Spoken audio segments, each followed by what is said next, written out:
그러니까 하나님이 오는 순간 우리 모두는 사라지는 거라. 근데 우리가 안 사라졌잖아요, 그렇죠? 그것은 뭐냐면은 하나님이 우리를 어둠이 아니라 빛으로 만들어 주신 줄 믿습니다. 그러니까 이게 어떻게 임마누엘 하나님이 존재한다라는 것은 빛과 어둠이 같이 있다라는 것이 아니라 하나님이 어둠을 빛으로 바꿔주셨다고 말씀하신 줄 믿습니다. 아멘. 우리는 빛인 줄 믿습니다. 아멘. 우리 옆에 계신 분들 그렇게 인사했으면 좋겠습니다. 여러분들은 빛입니다. 그럼요, 빛입니다. 아무리 작아도 상관없어요. 아무리 작아도 어둠한테 가면 어둠은 떠나가는 줄 믿습니다. 아멘. 그럼요, 그게 빛의 속성인 거예요. 그게 하나님의 속성입니다. 아멘. 예, 저는 어느 나라를 섬기고 있다고요?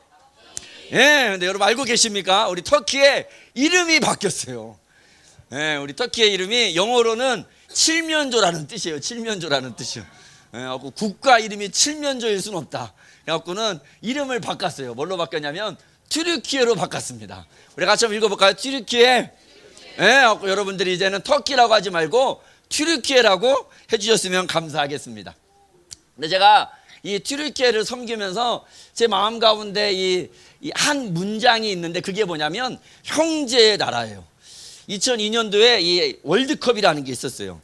거기서 우리 한국이 4등을 하고 이 튀르키예가 3등을 했는데 그때 저는 이제 처음으로 이 TV에서 이 튀르키예 사람들을 본 거예요. 근데 TV에 나와갖고 튀르키예 사람들이 우리 한국 사람들을 보고 뭐라고 하냐니까 아, 우리 형제의 나라입니다. 막 그러는 거예요. 한국 사람들한테. 그래서 제가 앉아서 TV를 보다가 그랬어요. 아니, 언제 봤다고 형제야? 여러분들 알고 있었습니까? 우리 한국에 형제의 나라가 있다고? 한 번도 그렇게 배워본 적이 없어요. 여러분들 우리 5년은 배워봤나? 그래서 제가 속으로 아니 왜 형제 나라고 그러지? 그렇게 생각을 했어요. 그리고 단기 선교를 가서 물어봤어요. 왜 우리한테 형제 나라라고 그러냐? 그럼 옛날에 뭐 이 돌고을 제국 시절 때 우리와 같이 했었던 뭐 역사들이 있지만 그들이 처음으로 이야기했던 것은 뭐냐면 이 한국 전쟁이었어요.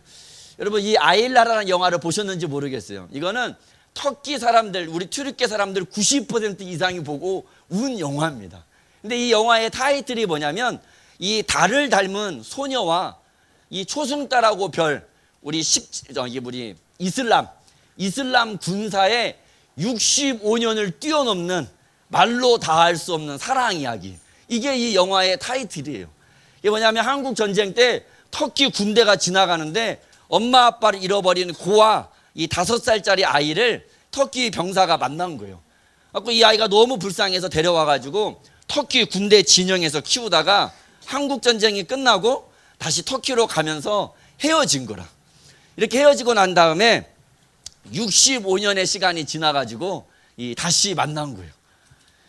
그 조그만했던 이 아이는 중년의 여자, 우리 중년의 우리 아주머니가 되었고 이렇게 잘생겼던 우리 터키 병사는 이제 노년의 이 할아버지가 되었습니다. 그래서 세상 사람들이 이 이야기가 너무 아름답다라고 이야기해서 만든 게 이 영화입니다. 터키 사람들 대부분이 이 영화를 보면서 얼마나 많이 울었는지 모릅니다. 이제 이 얘기를 듣고는 제 마음 가운데 좀 부끄러운 마음이 있었어요. 한국 전쟁이 끝나고 한국보다 터키가 훨씬 잘 살았습니다. 근데 지금은 한국이 더 잘 살아요. 근데 우리는 이 많은 터키 사람들이 와갖고 우리 한국을 형제 나라라 부르고 이렇게 많이 사랑해 주는지 우리는 까먹고 있었어. 근데 이들이 말하기를 너희들이 어려웠을 때 우리가 피를 나누고 싸웠기 때문에 우리는 그냥 형제가 아니라 피를 나눈 형제라고 이렇게 이야기하는 거예요. 이들은 사랑을 해줬고 그 사랑을 기억하고 있는데 우리는 너무나 많은 사랑을 받았는데 이 사랑을 잊고 있었다라는 것이 조금 부끄러웠습니다. 이제 우리가 복음으로 우리의 형제인 이 튀르키예를 섬길 때인 줄 믿습니다. 아멘. 이 터키는, 이 튀르키예는 이 많은 축복을 받고 있는 땅입니다. 그래서 제가 젖과 꿀이 흐르는 땅이라고 붙였어요. 이 얼마나 이 땅이 좋은지 심으면 과일들이 이렇게 커요. 그래서 해마다 이 수박 경연대회를 하는데 50kg짜리가 1등 했다는 거예요. 여러분들이 드시는 이 수박은 한 메론 정도밖에 안 돼. 여러분들 이렇게 애들을 유모차에 태우고 다니시죠? 저렇게 수박에다가 한 통씩 꼽아놓고 다닙니다. 이 정말로 많은 축복을 받은 젖과 꿀이 흐르는 땅이 이 터키 땅이에요. 근데 제가 지금 이 터키 땅을 지금 18년째 섬기고 있습니다. 제가 섬기면서 그런 생각을 해봤어요. 하나님한테 터키 땅은 어떤 마음일까? 하나님은 오늘도 하늘에서 터키 땅을 이렇게 바라보면서 어떤 마음, 어떤 생각을 하고 계실까? 그러다가 제 마음 가운데 떠올랐던 생각이 하나님의 첫사랑이 머문 땅이라는 거예요. 여러분 알고 있었습니까? 우리 하나님에게도 첫사랑이 있었어요. 하나님께서 자기 형상을 따라 사람을 지으시고 보기 심히 아름다웠다고 고백을 하십니다. 그리고 이 사람들을 어디다 두시죠? 에덴 동산. 여러분 에덴 동산이 어디 있는 줄 알아요? 정확히 여기다라고 말할 수 있는 사람은 없지만 한 이쯤 있었을 거다 추측할 수 있는 것은 에덴 동산을 돌아서 흘렀던 4개의 강입니다. 근데 지금 2개 강은 찾을 수 없지만 2개의 강, 여기 파란 색깔로 표시했죠? 우리 유프라테스 강하고 티그리스 강. 이건 지금도 터키 동부에서 시작해서 중동을 먹여 살리는 젖줄기예요. 그래서 많은 학자들은 이 강이 시작했었던 터키 동부를 중심으로 해서 에덴 동산이 있었을 거다라고 추측을 하는 거라. 근데 이 하나님의 첫사랑인 사람들이 하나님보다 죄와 세상을 더 사랑하는 거예요. 온 땅에 죄가 만연한 거죠. 하나님은 분명 사람들은 사랑했지만 죄에 대해서만큼은 심판할 수밖에 없었어요. 그래서 온 세상이 물에 잠기고 또다시 하나님의 사랑과 또 인류의 역사의 씨앗을 담은 노아의 방주만이 그 물 위에 떠 있는 거라. 근데 이 노아의 방주가 어디 머물죠? 아라랏산. 아라랏산이 어디 있는 줄 아세요? 예, 터키. 예, 또 여기라. 아니 여러분 너무 신기하잖아요? 아니 백두산에 머물 수도 있잖아요. 세계에서 제일 높은 산이 에베레스트 산이라는데 거기 걸릴 확률이 높지 않겠어요? 근데 또다시 여기 머물고 인류의 역사는 또다시 여기서 시작되는 거예요. 내가 이걸 보면서 이게 우연 같지가 않은 거예요. 우리는 지금 이 모든 민족의 교회, 세계의 교회를 이야기합니다. 한국 교회, 중국 교회, 우리 튀르키예 교회, 아프가니스탄 교회, 파키스탄 교회. 여러분 이 모든 민족의 교회, 세계의 교회, 우리 한국의 교회가 이 역사가 어디서 시작되는 줄 아세요? 안디옥 교회입니다. 왜냐하면 예루살렘 교회는 유대인들에게만 복음을 전했어요. 근데 안디옥 교회부터 이방인들을 향한 이제 한국인들도 중국인들도 일본인도 복음을 들을 수 있다라는 이방인을 향한 교회 역사가 시작이 되는 거예요. 근데 이 안디옥 교회가 어디 있는 줄 아세요? 네, 터키 여기입니다. 여기 우리 튀르키예. 근데 하나님이 모든 민족을 향한 이 세계 교회의 역사를 선교라는 것을 통해서 시작하시는데 최초의 선교사를 파송했던 교회가 어딘 줄 아세요? 네, 우리 안디옥 교회입니다. 우리 안디옥 교회가 어디 있다고요? 터키. 그럼 여기라는 거예요. 그러니까 우리들은 이 모든 역사들을 다 까먹었지만 하나님은 다 알고 계신 거라. 처음으로 사람이라는 것을 지으시고 사랑의 고백을 담았던 곳이 이곳이고 그들이 비록 죄를 짓고 하나님을 멀리했지만 또다시 그 사람들을 끌어안고 하나님의 사랑의 역사, 인류의 역사를 시작했던 곳이 이곳이고 이제는 모든 민족을 구원하시겠다고 말씀하시며 모든 민족의 이 교회, 세계 교회 역사를 시작했던 곳이 이곳이고 그것을 선교라는 것을 통해서 역동적으로 첫 발걸음을 뗐던 곳이 이곳이라는 거예요. 우리는 이것들을 다 잊었지만 하나님은 기억하고 계신 줄 믿습니다. 아멘. 그리고 저희가 왼손을 한번 이렇게 펴볼래요? 왼손을 펴서 엄지손가락을 이렇게 살짝 구부리고 우리 터키 지도하고 한번 이렇게 견주어 볼래요? 그럼 우리 왼손이 꼭 우리 터키 지도 같습니다. 이 구부린 엄지손가락이 여기 한 이스탄불 정도가 되는 거고 우리 손바닥이 꼭 우리 터키 지도 같죠? 제가 섬기고 사역하는 곳은 서머나 교회가 있었던 우리 손에 움푹 들어간 곳 있죠? 한 요 정도가 됩니다. 이 땅이 너무 소중해서 우리 모든 사람의 왼손에 새기신 줄 믿습니다. 아멘. 그래서 여러분들이 이제 왼손을 볼 때마다 터키 땅을 기억하셔야 돼요. 아침에 이렇게 막 세수하다가 왼손이 보이면 하나님의 첫사랑 우리 터키라고 그랬지. 또 우리 막 찬양하다가 갑자기 왼손이 보이면 우리 하나님의 첫사랑 터키라고 그랬지. 우리가 이 땅을 같이 기억할 때 이 땅의 이 많은 믿음의 역사를 주님께서 부흥의 역사로 다시 시작하실 줄 믿습니다. 아멘. 하지만 사단이 이 모든 것을 알기라도 하는 것처럼 지금은 어둠으로 꽉 밟고 있는 것이 이 튀르키예입니다.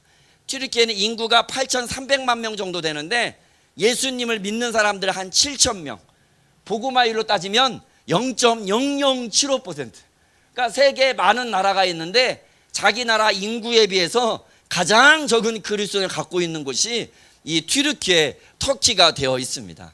하지만 하나님은 이 땅의 부흥의 역사를 아시는 것처럼 다시 이 땅의 부흥의 역사를 시작하실 줄 믿습니다.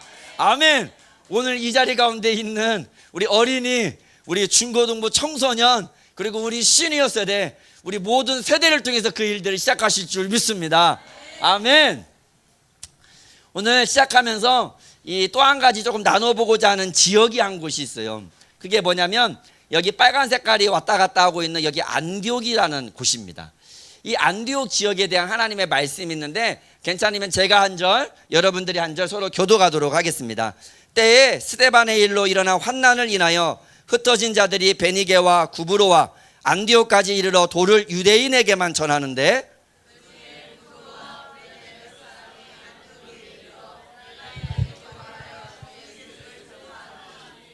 주의 손이 그들과 함께 하심에 수다한 사람이 믿고 주께 돌아오더라.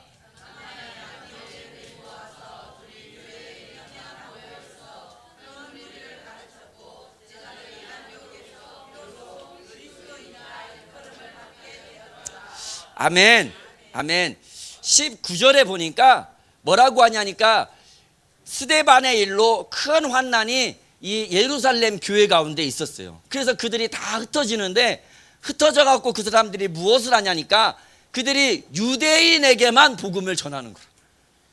그래서 생각해 보세요. 우리 가운데 유대인 한번 손 들어볼까요? 유대인? 나는 유대인이다. 없죠? 그러면 유대인에게만 복음을 전하면 우리 한국 사람들은 어떻게 복음을 듣습니까? 그러니까 아무도 복음을 들을 수가 없는 거라. 그때 누가 이방인들에게 복음을 전해요? 예, 구브로와 구레네 몇 사람이라고 이야기합니다. 이름도 안 나와 있어. 이름도 안 나와 있는 이 무명의 용사들, 구브로와 구레네 이 몇 사람들 있잖아요. 이 사람들로 말미암아서 한국 사람들도, 터키 사람도, 아프가니스탄 사람도 복음을 들을 수 있고 그들에게도 성령이 온다는 것을 처음으로 알게 된 거예요. 세계 역사 가운데 이때까지는요 이방인들에게 복음이 증거되지 없는 구조라. 누가 이 일을 했냐? 이름도 나와 있지 않은 이 무명의 용사들, 이들이 세계 역사를 바꾼 거예요. 어둠 가운데 살았던 어둠이 어떻게 빛이 됩니까? 근데 이들이 전했던 이 복음으로 말미암아 어둠이 빛이 되는 역사 가운데 서게 된 줄 믿습니다. 아멘. 오늘 이 자리 가운데 모여있는 우리 한 사람 한 사람이 이 무명의 용사들이 되길 소망합니다. 오늘 이 자리 가운데 있는 우리 온유, 지은이, 윤술이 세상 사람들은 모르잖아요. 그렇죠? 세상 사람들은 우리 승리를 모르죠. 정승리를. 하지만 우리가 이 자리 가운데서 드리는 예배와 기도와 이번 모임이 이 세계 역사를 바꾸게 될 줄 믿습니다. 아멘. 이들은 어쩌면 몰랐을지도 몰라. 이들은 그냥 옆에 있었던 헬라인들, 옆에 있었던 이방인들이 불쌍해서 복음을 전한 거라. 하지만 이들이 전했던 이 복음이 한국에도 또 중국에도 저 튀르키예, 이집트, 요르단 모든 민족 가운데 복음을 증거하고 교회를 세우게 될 엄청난 일이었다는 것을 이들은 몰랐을 거라는 거라. 하지만 하나님은 이들의 이 다른 민족을 향한 아버지 마음을 갖고 복음을 전했던 이 선교라는 것을 기뻐하시고 이들의 이 발걸음을 통해서 모든 민족의 교회를 시작하신 줄 믿습니다. 아멘.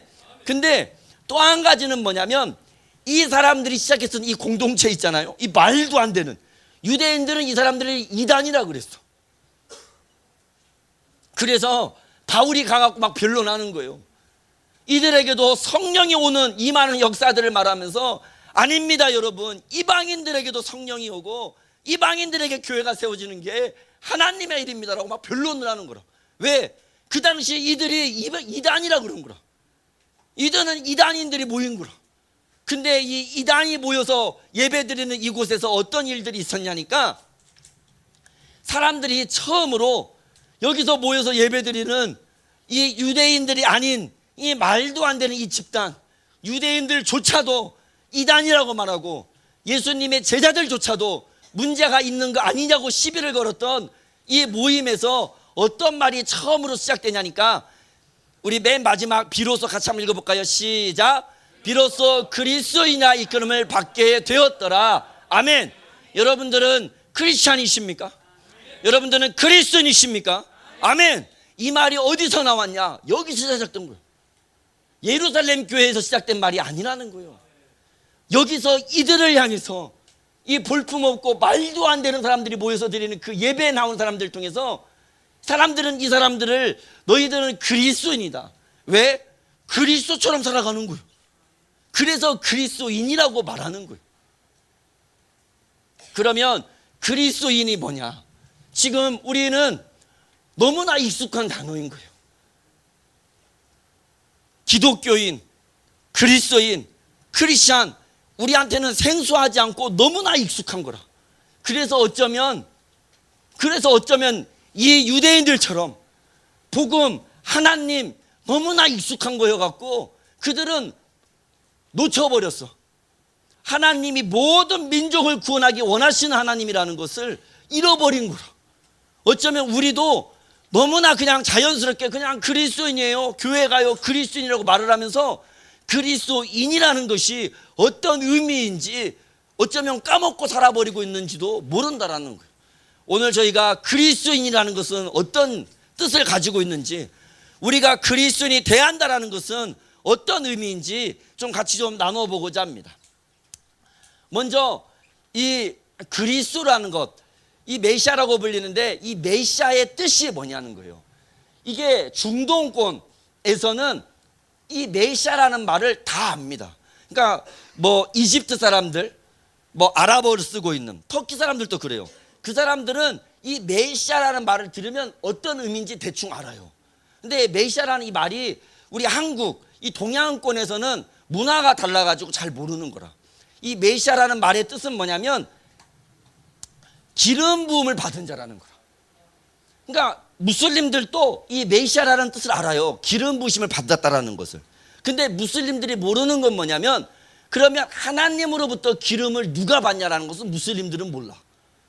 그러면 하나님으로부터 누가 기름을 받냐? 첫 번째, 왕입니다. 왕이 되려면 기름 부으심을 받아야 돼. 두 번째는 제사장입니다. 제사장이 되려면 기름 부으심을 받아야 돼. 세 번째는 뭐냐면 선지자예요. 이 세 사람들은 동일하게 하나님으로부터 기름 부으심을 받아야지만 자기 직분을 행할 수가 있어요. 근데 메시아라는 것은 뭐냐면 이 세 가지를 다 가지고 있어야 돼. 만약에 이 중에 한 가지라도 문제가 있죠. 만약에 하나가 없어, 그러면 메시아가 될 수가 없는 거라. 여러분들 히브리서 읽어봤죠? 히브리서 보면은 바울이 계속해서 이야기를 해요. 그게 뭐냐면 예수님이 제사장이라는 거라. 여러분 보세요. 이 다윗을 따라갖고 유다의 왕이 되려면 유다 족속을, 유다 지파를 따라서 와야 돼. 근데 제사장이 되려면 레위 지파를 따라서 와야 돼. 그렇죠? 그러면 예수님은 유다 지파를 따라서 왔어요, 레위 지파를 따라서 왔어? 유다. 그러면은 어떻게 제사장이 돼요? 그러니까 유대인들은 예수님은 유다 지파를 따라서 왔으니까 레위 지파를 따라서 온 사람만이 할 수 있는 제사장을 할 수가 없다라고 생각하는 거라. 그러니까 히브리서에서 그토록 바울이 막 변론하면서 예수님은 유다 레위 지파를 따라서 온 제사장이 아니라 멜기세덱, 아브라함이 11조를 드리며 섬겼던 그 멜기세덱을 따라서 온 제사장이라는 것을 말하면서 그가 메시아인 것을, 이 가운데 하나의 직분도 놓치면 안 되는 거예요. 그래서 히브리서에 그렇게 변론하면서 그가 메시아임을 외쳤다라는 거라. 그러면 오늘 중요한 건 뭐냐면, 여러분들 가운데, 우리 건호 가운데 왕의 직분이 있냐? 우리 온유 가운데 제사장의 직분을 온유가 행하고 있냐? 아니 또 누가 있어요? 그래, 우리 우리미가 선지자의 직분을 행하고 있냐? 만약에 여러분들이 이 중에 나는 하나가 없어요, 그러면 어떻게 돼? 그리스도인이 아닌 거라. 그래서 이것이 오늘날 너무 중요한 거라. 근데 사람들은 그냥 그리스도인 예수님 믿으면 그냥 그리스도인 이렇게 살아가. 여러분 그게 아니에요. 이 직분을 행해야지 그리스도인인 거라. 아멘. 그럼 오늘 같이 봤으면 좋겠어요. 그러면 내가 참된 그리스도를 살아간다는 것은 이 세 가지 직분을 감당하며 살아간다는 것은 어떤 것인가? 여러분도 여러분이 참된 그리스도인인지 한번 돌아봤으면 좋겠습니다. 첫 번째로는 왕의 직분입니다. 왕의 직분. 그러니까 이 메시아는 그리스도인은 왕처럼 살아야 돼. 우리 민은 왕이에요? 예? 아니요. 그러면은 그리스도인이 아닌 거라. 심각한 거지. 우리 조용히는 왕이에요? 갑자기 만약에 우리가 왕이 아니면은 우리는 그리스도인이 아닌 거라. 그러면 우리는 어떻게 돼? 왕이 돼야 하는 거죠. 그렇죠? 그러면 우리는 5년은 왕이 돼야 하는 거지. 그렇지?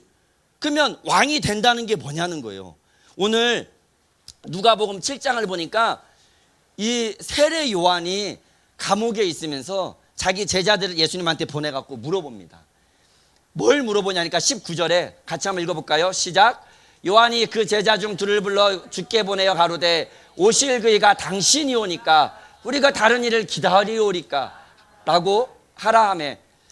그러니까 세상에서 처음으로 예수님이 하나님의 아들인 것을, 그리스도인 것을 알려줬던 사람이 누구냐면 세례 요한인 거예요. 보라, 세상 죄를 지고 가는 하나님의 어린 양이로다.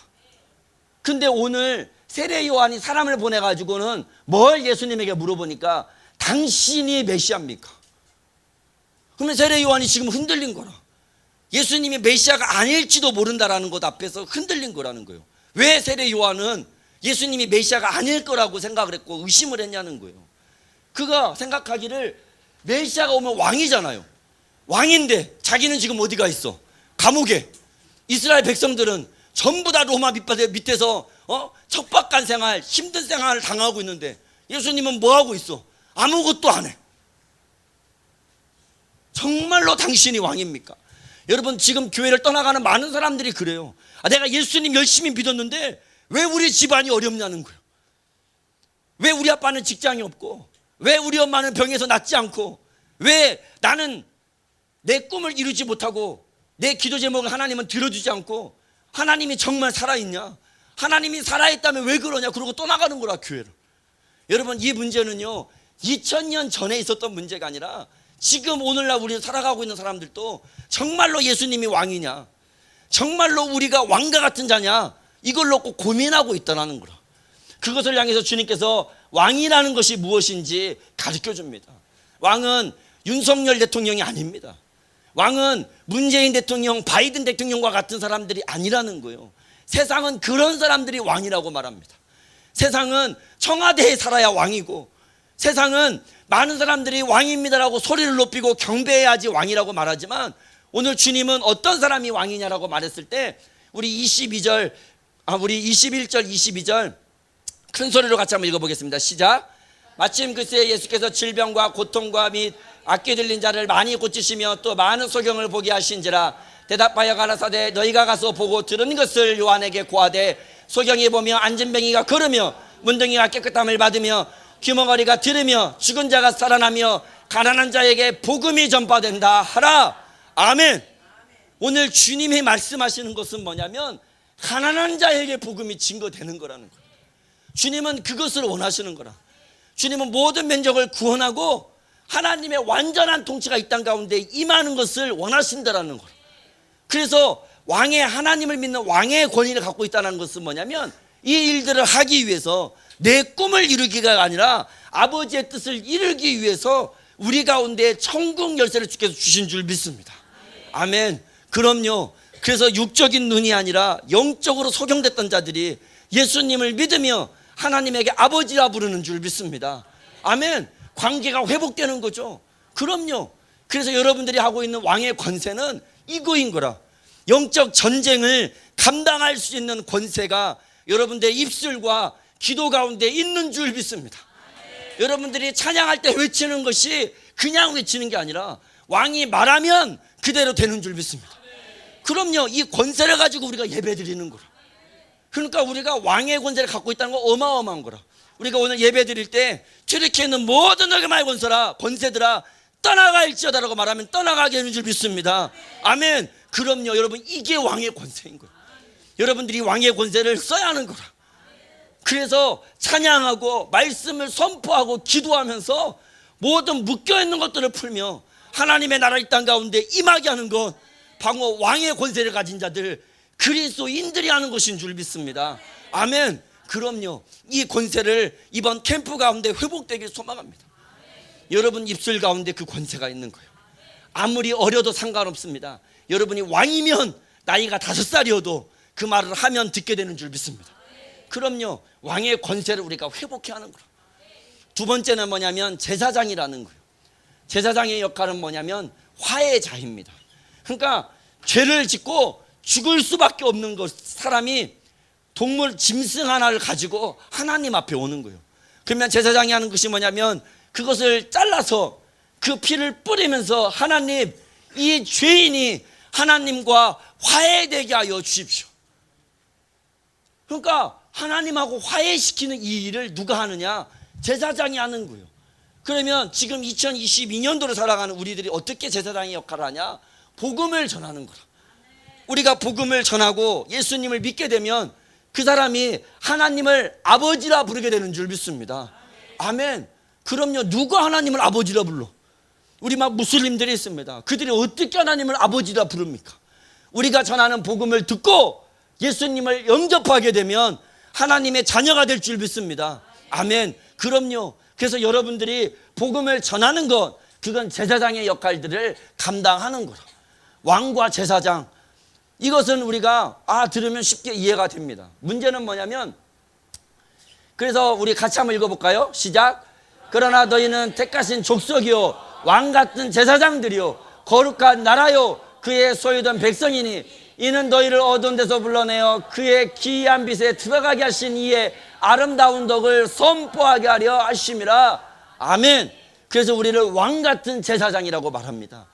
그 기이한 빛을, 어둠이 빛이 대신 빛이 되게 하는 그 기이한 빛, 복음을 선포하라고 우리를 제사장으로, 왕으로 부르신 줄 믿습니다. 아멘. 여기까지는 크게 문제가 없어.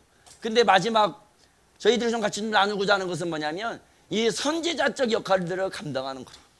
여러분, 한 사람 한 사람이 오늘 우리 건호도, 온유도, 우리 우림이도, 윤슬이도 선지자와 같은 사람들이 돼야 한다는 거예요.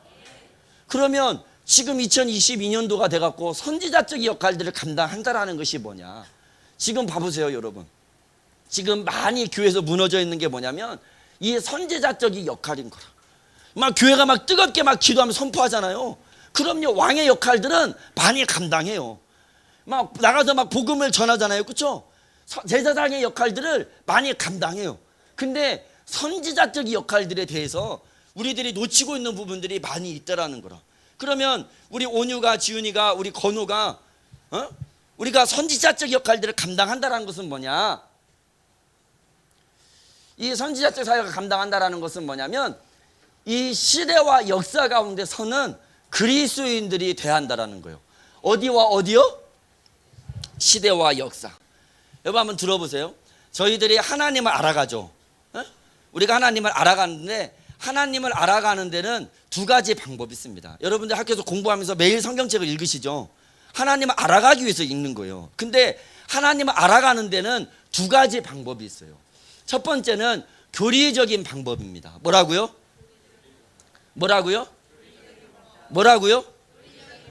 교리적인 방법.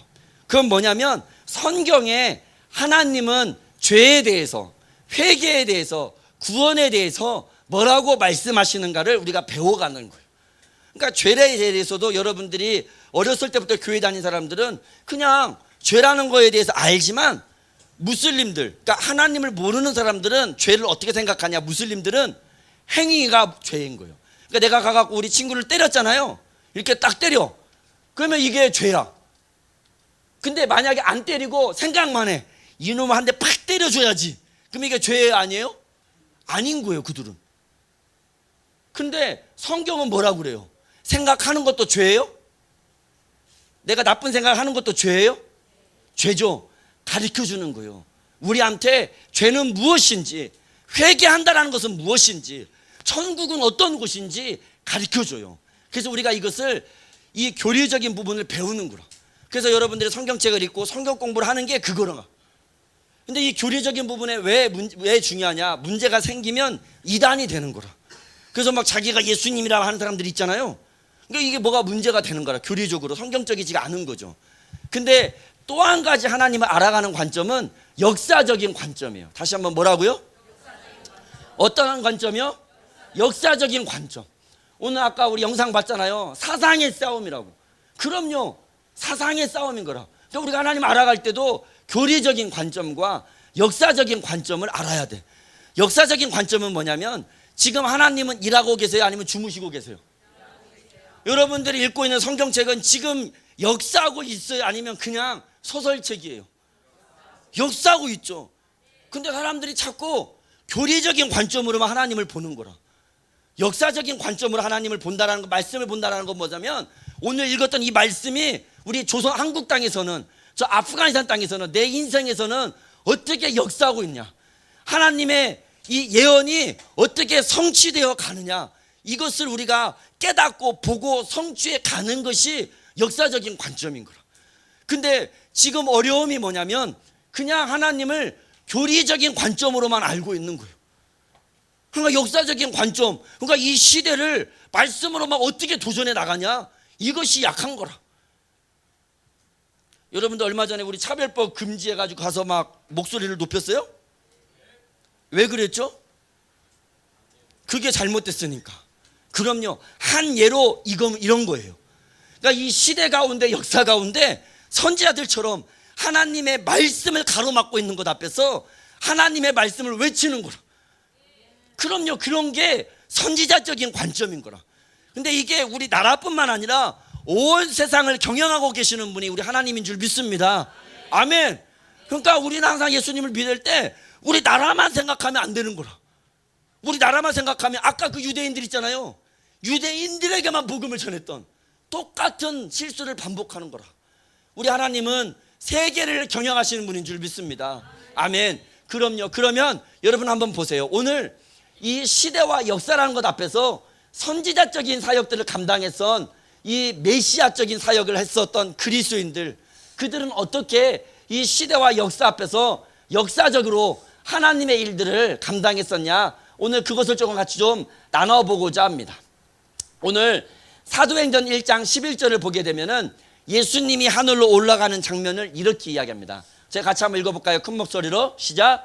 가로되 갈릴리 사람들아, 어찌하여 서서 하늘을 쳐다보느냐, 너희 가운데서 하늘로 올리신 이 예수는 하늘로 가심을 본 그대로 오시리라 하였느니라. 아멘. 오늘 여기 나와 있는 이 사람들하고 여러분들하고 다른 게 몇 가지가 있습니다. 첫 번째로 뭐냐면, 오늘 이 사람들은 예수님의 죽으심을 자기 눈으로 본 사람들이라. 혹시 여러분들 가운데 내가 봤다 있어요? 주의 죽으심을 내가 봤다 없죠? 지금 이 사람들은요, 예수님의 부활하심을 자기 눈으로 본 사람들이라. 벽을 뚫고 들어오시고 같이 앉아갖고 밥을 먹고, 그리고 그의 창자국 가운데 손가락까지 꼽아봤던 사람들이 이 사람들이. 지금 이 사람들은 조용아, 하늘로 올라가시는 그 예수님을 자기 눈으로 지금 보고 있는 거라.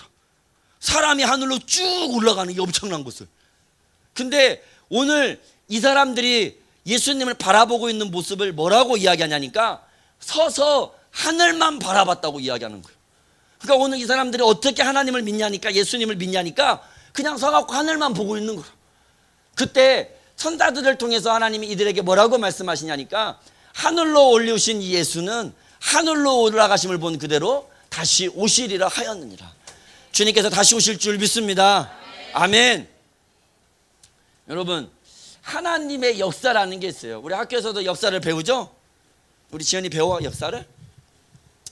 이 하나님이 세상을 이끌어가는 하나님의 역사가 있다라는 거예요. 하나님의 역사를 보게 되면은, 지금 열방에 있는 선교지에 있는 많은 친구들이 힘들어하는 게 뭐냐면, 하나님은 누구냐라는 거라. 왜냐하면 하나님이 있다면 어떻게 세상이 이렇게 엉망이냐, 하나님이 있다면 하나님의 정의와 하나님의 공의는, 하나님이 있다면 왜 우리의 삶은 행복하지 않냐? 혹시 여러분들도 우리 이름이 뭐지? 네, 시우도 한번 고민해 본 적 있어요? 왜 세상은 이렇게 행복하지 않을까? 그렇죠? 우리 승리도 한번 고민해 본 적 있나? 세상은 왜 행복하지 않을까? 왜 나는 행복하지 않을까? 우리 운찬이도 한번 고민해 본 적 있어요? 에? 행복해? 사람들은 생각을 해요. 왜 삶은 행복하지 않을까? 이것은 옛날부터 많은 사람들이 고민했고 지금도 많은 사람들이 고민합니다. 하나님은 우리 가운데 말해줘요. 왜 우리의 삶이 행복하지 않냐? 죄라는 거예요.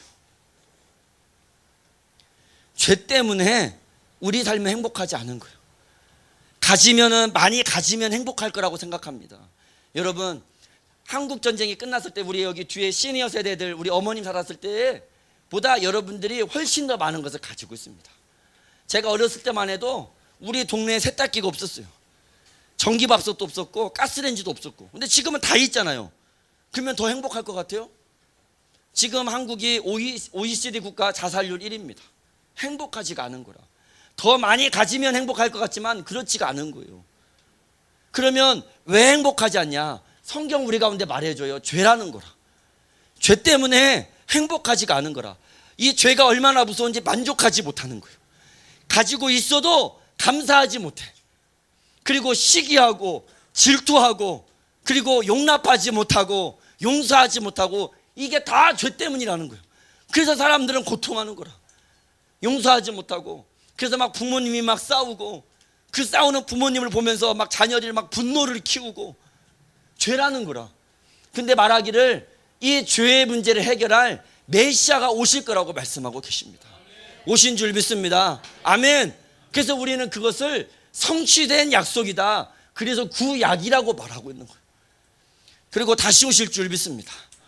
다시 오시게 되면 모든 흐르는 눈물을 닦아주실 것이고 온전한 주의 통치가 이 땅 가운데 임하게 될 줄 믿습니다. 아멘. 그래서 우리는 이것을 성취될 약속이다. 그래서 신약이라고 하는 거예요. 하나님은 이 큰 두 약속 위에서 하나님의 역사를 이끌어 가시고, 이 신약이 완성될 때 세상에 끝이 오고 하나님의 나라는 이 땅 가운데 도래하는 줄 믿습니다. 그러면 여러분들은 이제 사람들을 볼 때, 우리 사람들, 예수님을 믿는 사람들은 두 종류의 사람들이 있는 거예요. 첫 번째는 이 역사를 이뤄가는 사람들, 두 번째는 이 역사와 상관없어요. 그냥 사는 겁니다. 여러분 보세요. 예수님께서 오셨을 때도 그래요. 예수님 오셨을 때 예수님의 오심을 몇 명이나 기다렸어요. 사람들은 관심이 없었어요. 그가 왔는데도 사람들은 여관방 하나도 내주지 않았어. 그래서 마구간에서 태어났습니다.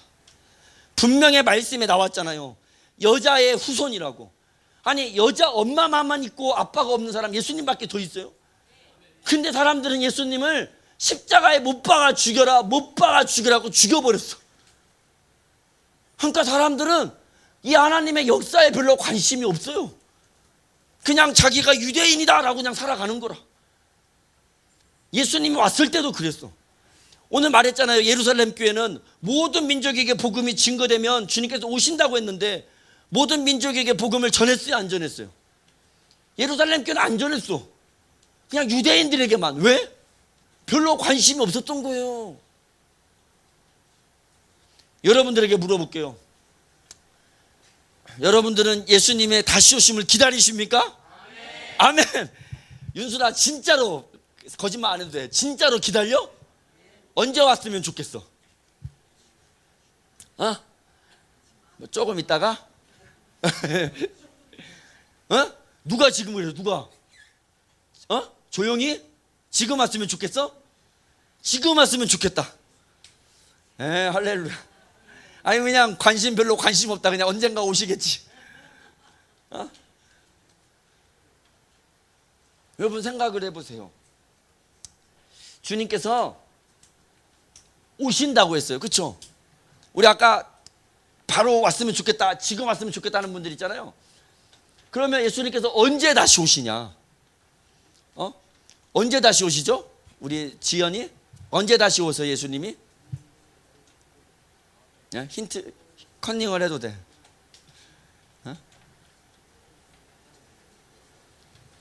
하나님은 성경책 가운데 이 비밀을 감춰두지 않았어요. 어떤 종교도 세상의 끝이 어떻게 오는지 알 수 있는 종교가 아무것도 없습니다. 성경책이 유일합니다. 성경책은 말해줘요. 세상 마지막은 어떻게 될 거고 주님은 어떻게 오느냐. 우리 같이 한번 읽어볼까요? 시작. 이 천국 복음이 모든 민족에게 증언되기 위하여 온 세상에 전파되리니 그제야 끝이 오리라. 아멘. 주님은 분명하게 이야기했어요. 모든 민족에게 증언되기 위해서 온 세상에 전파되면 끝이 온다는 거라. 아멘. 우리만 믿어?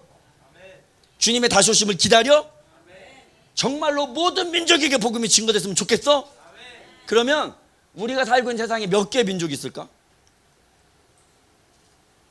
몇 개의 민족이 복음을 못 들었을까? 여러분 이게요, 보세요. 이 복음화 통계가 몇 년도에 나왔냐면 1989년도. 그러니까 막 종교개혁을 외치면서 마틴 루터, 막 우리 칼뱅이 막 복음으로 돌아가자, 막 성경으로 돌아가자 막 외쳤고, 그 많은 우리 한국교회 부흥회 때 하나님을 사랑하자, 성경으로 돌아가자 외쳤지만 우리 교회는요 1989년까지 관심이 없었어. 그러니까 모든 민족에게 복음이 증거되면 오신다고 했으니까 몇 개 민족이 있을까? 몇 개 민족에게 복음이 증거되지 않았을까? 그들은 누구지? 우리가 어떻게 섬겨서 빨리 다 복음화 시켜서 주님 빨리 오십시오. 한 번도 이 생각을 안 하고 살았던 거라. 그러니까 그냥 2000년 전에 그냥 하늘만 보면서 언젠가 오시겠죠. 오늘 우리가 읽었던 사도행전 1장 11절 말씀은 2000년 전에 있었던 한심한 말씀이 아니라 지금 2022년을 살아가고 있는 우리 그리스도인들, 주님의 다시 오심을 기다린다고 말하고 있는 우리 그리스도인들, 예수님을 사랑한다고 말하고 있는 우리 그리스도인들 안에도 별로 관심이 없는 거라. 근데 이 문제가 왜 심각하냐? 이 문제가 심각한 이유를 제가 좀 설명을 할게요. 또 한 가지는 뭐냐면 시대라는 것이 있습니다. 여러분 지금 여러분들이 살아가고 있는 이 시대를 말하는 거예요. 이 시대를 말할 때 마태복음 16장은 사람들이 와가지고 표적을 보여달라는 거예요. 왕인 표적. 당신이 왕이면 죽은 자가 살아나야 하고, 당신이 왕이면 무리를 걸어가고, 당신이 왕이면 우리나라에 뭐 이 독립이 주어지고 왕인 표적을 보여달라고 했을 때 주님께서 말씀하시기를 너희가 날씨는 분별할 줄 알면서 시대의 표적은 분별하지 못하냐고.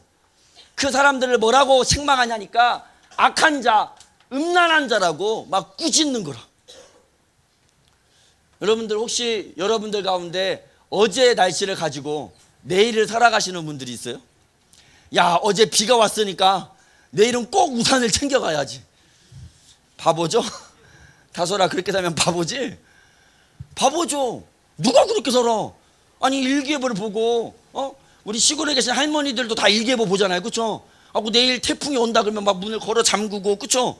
비가 온다 그러면 우산을 들고 그렇게 살잖아요. 근데요 사람들이 어떻게 사냐니까 상관없다는 거예요. 그러니까 교회 다니는 사람들이 어떻게 와서 예배를 참석하냐니까 그냥 오는 거예요. 주일 되면 오는 거로. 수요일 되면 교회 가고, 금요일 되면 교회 가고,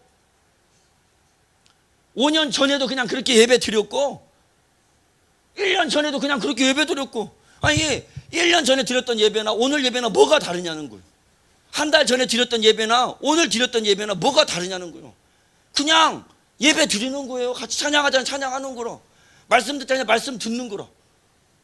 근데 이것이 잘못됐다고 주님은 이야기를 하고 있다라는 거예요. 여러분 오늘 우리가 이 불렀던 찬양 있잖아요. 그렇죠? 기름 준비한 처녀에 대한 이 찬양을 들었잖아요. 마태복음 25장은 마태복음 24장하고 연결되어 있는 겁니다.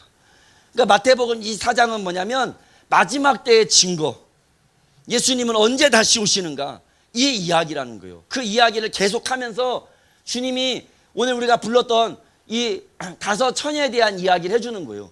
이 5 처녀, 그 다음에 달란트, 그리고 이 염과 양, 이 비유가 뭘 말하고 있냐라는 거예요. 우리가 말했잖아요. 뭐 기름 준비한 5 처녀가 되자. 그게 무슨 뜻이냐? 5 처녀가 된다는 게 뭐예요? 아니 이 한란나트 받은 저 악한 사람이 어떤 사람을 말하냐는 거예요. 이거는 뭐냐면 주의 다시 오심과 관련이 된 거라. 그래서 이것이 아닌 사람들을 주님은 엄청 질책하고 뭐라고 그러냐니까 12절에 보세요. 아니 기름 없다고 천국에 못 간대. 그러면 기름을 뭐라고 이야기하시겠어요? 어떤 사람들은 그래요. 기름이 막 전도하는 거라고. 그러면 전도 안 하면 지옥 가요? 아니 기름이 막 찬양하는 거래. 그러면 찬양 안 하면 지옥 가? 여러분 이거는요 지옥하고 관련되어 있는 거라니까요. 그럼 보세요. 달란트 비율 얘기예요. 달란트를 안 쓰고 두면 안 된다 이거라. 그 사람들은 이것을 어떻게 이야기하냐니까 우리 다솔이가 달란트가 있어요. 막 예배인도에 달란트가 있어. 근데 막 예배인도를 안 하고 나는 싫어요 하고 막 땅속에 막 숨겨놔. 그러면은 안 된다 이거라. 그래서 우리 막 온유처럼 막 악기를 잘 못하는데 막 앞에 와갖고 막 악기도 치면서 막 더 열심히 막 하나님을 막 섬겨. 그래서 두 달란트가 막 4달란트가 됐어. 이게 우리가 갖고 있는 은사, 뭐 기타를 치는 거, 뭐 전도하는 거, 찬양하는 거, 은사와 관련된 거라면은 그러면은 예배인들 안 하고 막 그 달란트를 숨겼어 다솔이가. 그러면 다솔이는 지옥 가요? 예배인도 안 했다고? 아니 근데 오늘 이것을 안 한 사람들에게 뭐라고 말하냐니까 30절 같이 한번 읽어볼까요? 시작. 이 무익한 종을 바깥 어두운 데로 내어 쫓으라. 거기서 슬피 울며 이를 갈미 있으리라 하시니라. 지옥에 가는 거라. 이것을 안 해서 지옥에 가는 거라. 여러분요 이것도 똑같아. 양과 염소 가난한 자를 막 도와줘. 그러면 예수님 왔을 때 예수님이 가난한 사람들 다 도와줬어요? 안 도와줬잖아요. 아니 예수님 왔을 때 세상에 배고픈 사람이 한 명도 없었어요? 있었잖아. 이게 지금 가난한 사람들 도와주고 안 도와주고 문제가 아니라는 거라.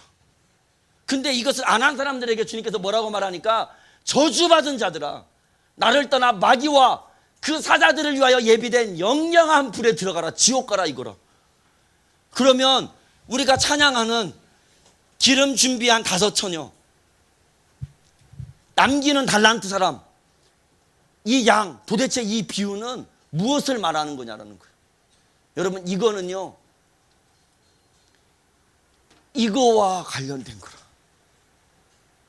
주님이 모든 민족에게 복음을 증거하고 오는 이것이 이 일이 기름을 준비하는 일, 이 일이 양이 되는 거, 이 일이 달란트라고 말하는 거라. 아니 이게 뭔데 선교 안 했다고 지옥에 보내요? 여러분 이게요 선교 안 했다라는 말이 아니에요. 보세요. 제가 이제 미국에 강의를 가잖아요. 그러면 특별히 우리 캐나다라든가 호주 요쪽 미국 요쪽에는 어떤 부부들이 많냐면 혹시 기러기 아빠라고 들어봤어요? 기러기 아빠? 우리 이미 들어봤어요? 기러기 아빠? 기러기 아빠가 뭐냐면 애들 빨리 영어 배우라고 조기교육 갖고 엄마하고 애는 미국 캐나다에 가갖고 거기서 막 영어 배우는 거라. 아빠는 한국에서 열심히 일해갖고 돈을 보내줘. 떨어져 사는 거라. 근데 엄마랑 아빠가 오랫동안 떨어져 있으니까 어떤 일이 발생하냐니까 엄마가 딴 남자하고 사겨. 다른 남자랑 만나요. 여러분 이게 잘 된 것 같아 안 된 것 같아? 문제가 있죠. 근데 문제는 이 엄마가 딴 남자를 사랑하잖아. 그렇죠? 그러면 이혼을 해야 하잖아. 근데 이혼을 안 해. 왜 이혼 안 할 것 같아요? 그렇죠. 우리 엄마들은 금방 알아. 돈이 와야 하잖아. 남편이 지금 계속 돈을 보내주는데 이혼하면 돈을 누가 보내줘? 그러니까 그 돈을 계속 받아갖고는 남자친구 사귀고 이 남자친구 아니면 또 딴 남자친구 사귀고 돌아다니고 먹고 빡 다녀. 근데 딴 남자친구랑 막 사귀고 있잖아요. 한국에서 남편한테 전화가 왔어. 내가 한번 놀러 갈까? 자기 힘드니까 혼자 있으니까. 그럼 이 엄마들이 오라고 할까? 오지 말라고 그럴까? 그쵸? 오지 말라고 그래. 오지 말고 뭐 힘든데 여기까지 올 필요가 뭐가 있어. 우리 잘 지내고 있으니까 걱정하지 마. 그리고는 이제 또 뭐라고 얘기하냐니까 그런데 요즘에 학원비가 많이 올라가지고 돈이 좀 더 필요하니까 한 2,000불만 좀 빨리 보내줬으면 좋겠어. 그러니까 거기 있는 사람이 오는 걸 원하지 않아. 뭐만 원해? 이 천불이 오는 걸 원해. 천불이 오는 걸 원해. 그러면 여러분이 볼 때는 이 아줌마를 어떻게 해야 할까? 이 아줌마가 제대로 살아가는 것 같아요? 아니죠. 벌을 받아야 할 것 같아요? 맞아, 다소라, 벌을 받아야 할 것 같아? 벌을 받아야죠. 여러분 보세요. 지금 그리스도인들이 이렇게 사는 거라. 하나님이 내가 오겠다 그래. 사람들은 아유 뭐 빨리 오실 게 뭐가 있어요.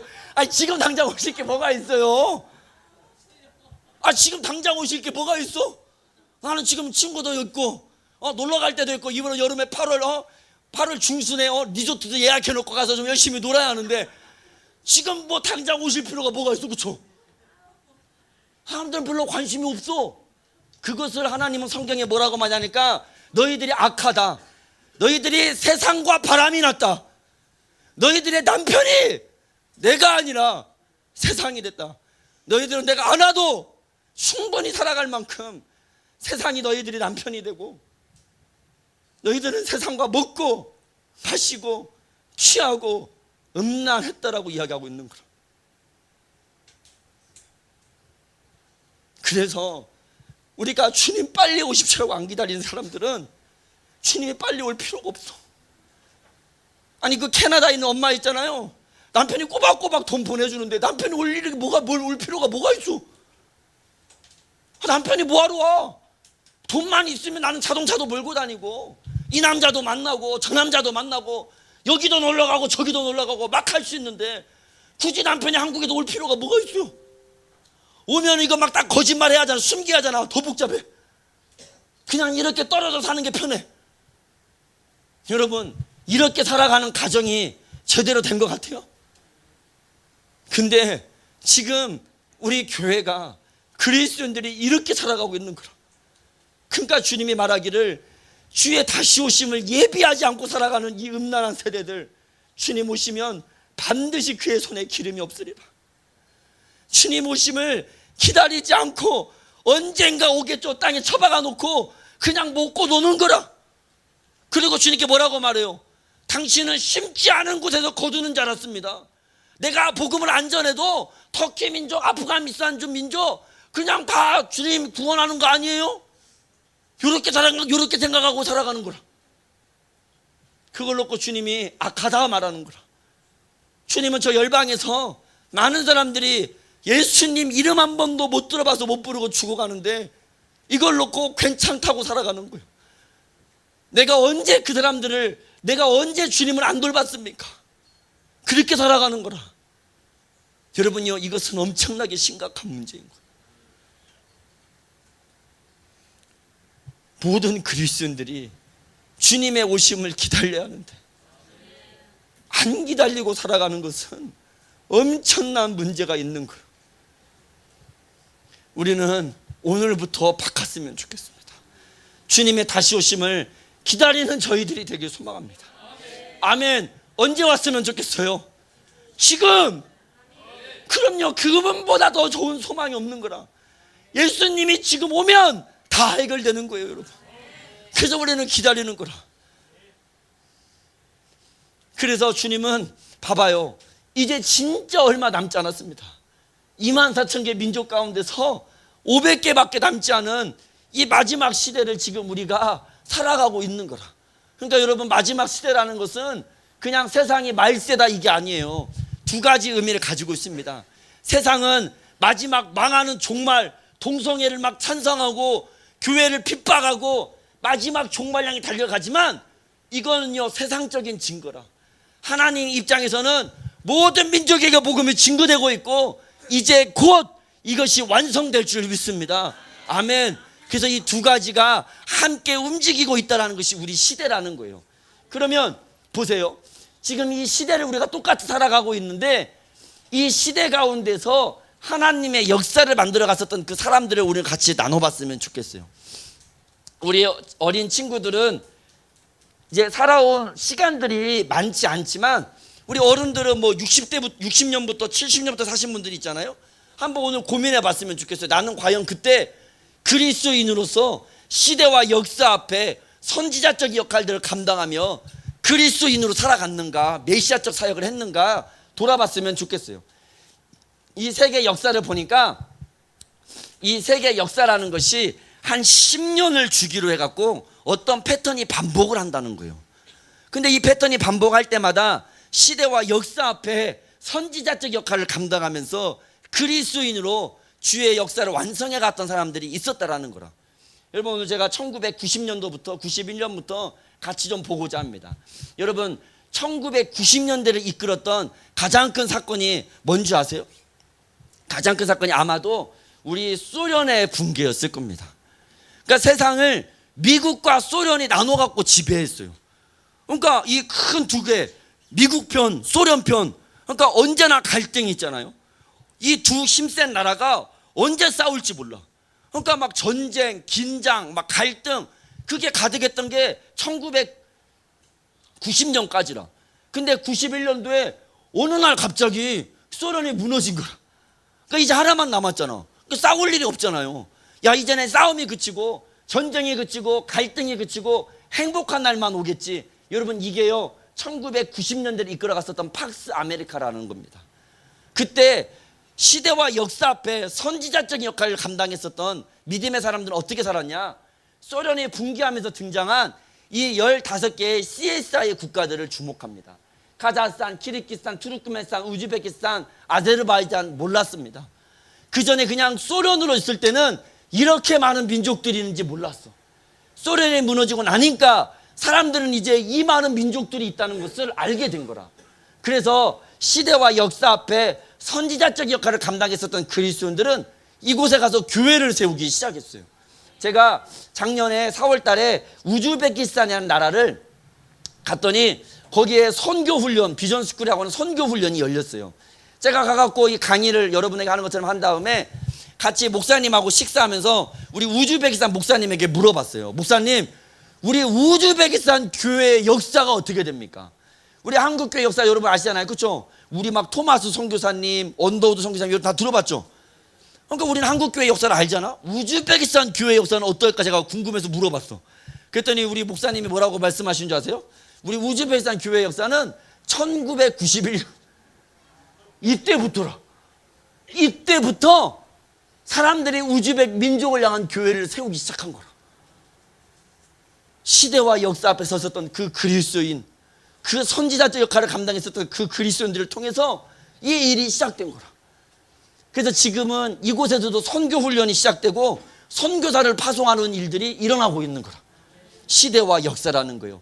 똑같은 시대를 살았지만 시대와 역사 가운데 주의 일들을 감당했었던 선지자적 사역을 감당했었던 그리스도인들이 있었다라는 거예요. 그리고 2001년도가 됩니다. 2001년도에 있었던 가장 큰 사건은 9.11 테러. 엄청난 미국을 테러한 거라. 뭐 엄청났죠. 세상이 깜짝 놀랐어. 그러고 난 다음에 온 세상은 이제 이슬람을 압니다. 여러분, 아까 제가 보여줬던 이 미전도 종족 있는 이 표 봤죠? 여기서 이 미전도 종족의 90%가 여기 빨간 곳에 모여서 삽니다. 이 빨간 곳에 모여서 사는데 이 사람들이 믿고 있는 대부분의 종교가 뭐냐면 이슬람. 근데 9.11 테러 이후에 이제 온 세상은요 이슬람을 합니다. 여러분들 가운데서 이슬람을 난 처음 들어봤다 계셔요? 없어요. 그러니까 그 종교가 어떤 종교인지 막 테러 집단이다 오해하는 사람이 있지만 이슬람을 모든 사람들은 이제 다 합니다. 근데 문제는 뭐냐면 지금까지 선교사들은 대부분 서양 선교사, 미국, 영국, 캐나다, 선교는요 서양, 이 서구 국가가 이끌어왔어. 근데 지금 9.11 테러가 터지고 막 아프가니스탄 전쟁 터지고 이라크 전쟁이 발생하고 하면서 이제 미국 사람들, 캐나다 사람들이 여기 들어가기가 어려운 거라. 막 전쟁을 하고 있잖아요. 그러니까 시대와 역사 앞에 섰었던 사람들은 뭐라고 선지자적 사역들을 감당했냐? 이제는 비서구권 교회가 일어나야 합니다. 우리 한국 교회, 우리 막 중국 교회, 서구 사람들이 들어갈 수가 없으니까 이제는 비서구권 국가들이 일어나야 한다고 막 외쳤어요. 여러분, 이걸 한번 보실래요? 이게 뭐냐면 어느 나라가 선교사 많이 보냈냐라는 거예요. 지금 선교사를 제일 많이 보내고 있는 국가들을 보면 서구 국가들이 아니라 비서구 국가들이 이 역할들을 감당하는 거라. 똑같은 시대를 살았지만 시대와 역사 앞에 선지자적 역할들을 감당하는 외쳤던 사람들, 그리고 순중에서 막 달려나갔던 사람들을 통해서 하나님의 역사는 전진되어 왔다라는 거라. 그리고 2010년도가 됩니다. 2010년도에 있었던 가장 큰 사건은 뭐라고 생각하십니까? 아마도 중동의 민주화였을 겁니다. 지금 러시아 우크라이나 전쟁하면서 막 기름값이 뛰고 난리잖아요. 대부분의 산유 국가들이 중동이라. 중동에서 민주화가 터지면서 세계 모든 나라들이 어렵고 힘든 시간들을 보냈습니다. 그리고 2011년도에 우리 시리아 내전이 발발을 합니다. 우리 소리 좀 키워주실래요?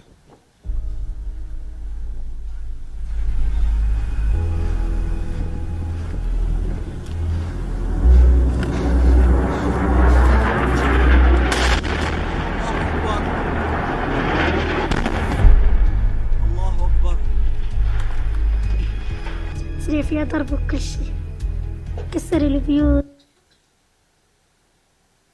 ضربوا طيارات كل شيء صار تحت أمرهم يجينا لهون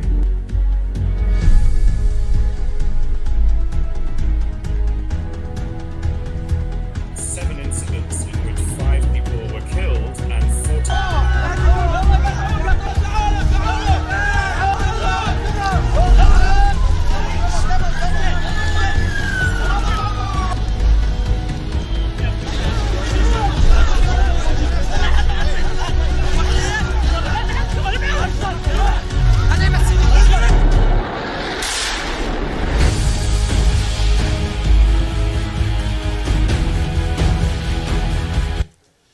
우리 시리아 내전이 발발하고 인구의 50%가 난민이 되고 50만 명이 넘는 사람들이 죽어갑니다.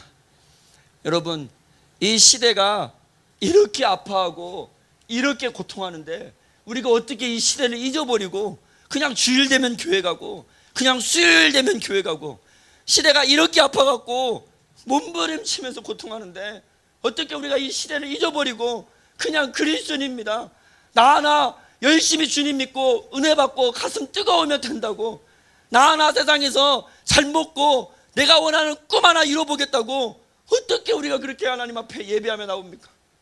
여러분요, 이건 뭔가 문제가 있는 거예요. 시대가 이렇게 아파하는데 우리가 이 시대를 잊어버리고 하나님을 섬긴다고 나와 있다는 거, 이건요 뭔가 문제가 있는 거예요.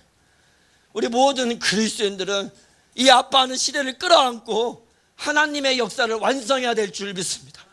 그럼요, 여러분, 이게 그리스도인인 거예요.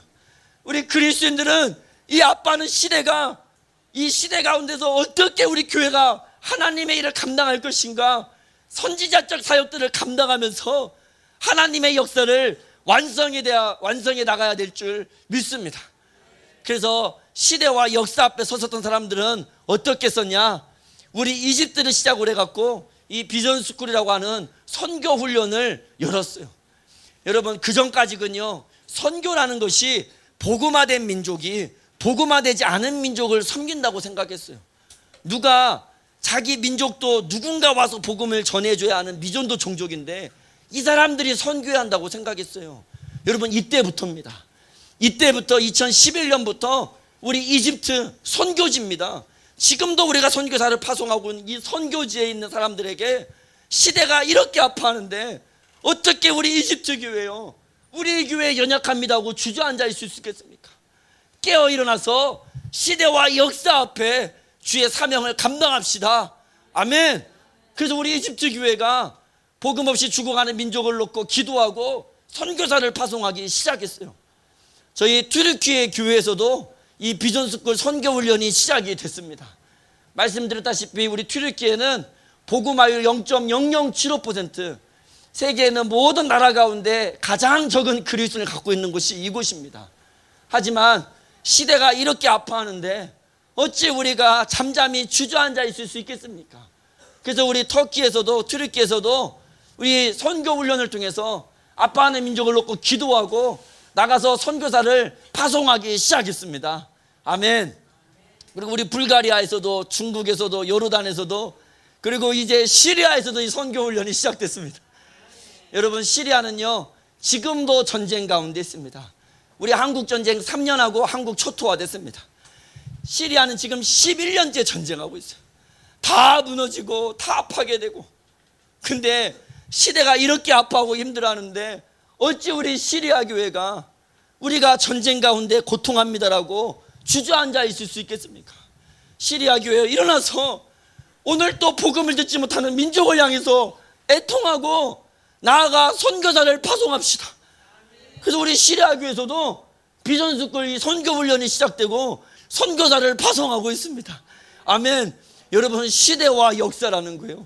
시대와 역사 가운데서 선지자적 역할들을 감당하고 있는 자들이 있다는 거예요. 그래서 지금 2019년 통계로 70개 국가, 2022년도는 87개 국가에서 여기 네모칸은 저희들이 아까 이야기했었던 복음을 모르는 민족이 90% 이상 살고 있는 곳입니다. 그곳에서도 남미에서도 북미에서도 유럽에서도 또 우리 러시아에서도 우리 남아프리카, 우리 오세아니아, 그럼요, 지금 전 세계적으로 선교 훈련을 통해서 이들이 시대와 역사 가운데 나아가고 있다라는 거예요.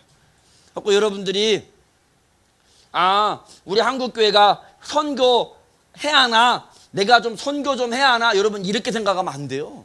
지금 보세요. 이렇게 많은 곳에 있는 청소년 친구들이 다른 민족을 놓고 기도하면서 일어나고 있는 거라.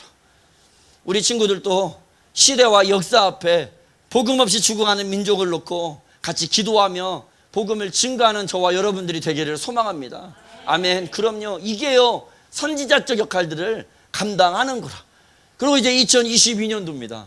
여러분, 2020년대를 이끌어가는 가장 큰 사건은 뭐라고 생각하십니까? 그렇죠? 코로나죠, 코로나. 여러분, 세상 사람들도 이것을 말세의 증거, 팬데믹이라고 이야기합니다.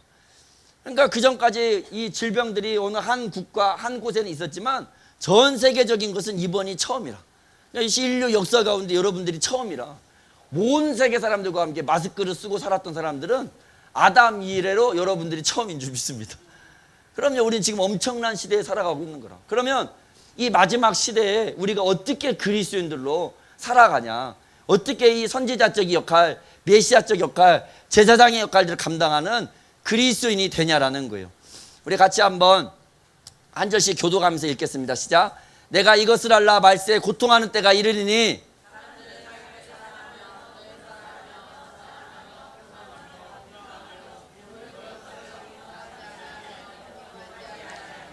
무정하며 원통함을 풀지 아니하며 모함하며 절제하지 못하며 사나우며 선한 것을 좋아하지 아니하며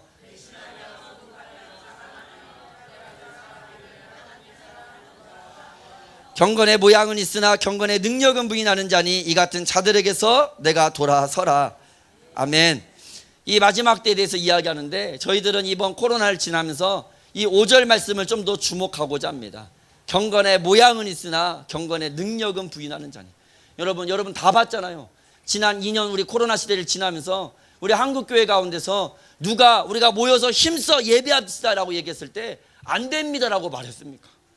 우리 한국교회 가운데서 누가 우리가 힘써서 선교합시다라고 말했을 때 안 됩니다, 선교하지 맙시다, 누가 그렇게 말했어요? 근데 지난 2년 동안 우리가 봤잖아요. 막 모여서 예배하면 사람들이 막 손가락질해. 아니, 정부가 모이지 말라는데 왜 모이냐고. 여러분, 근데 이것을요, 예수님을 모르는 사람들이 하면은 이해를 하죠. 예수님을 모르니까.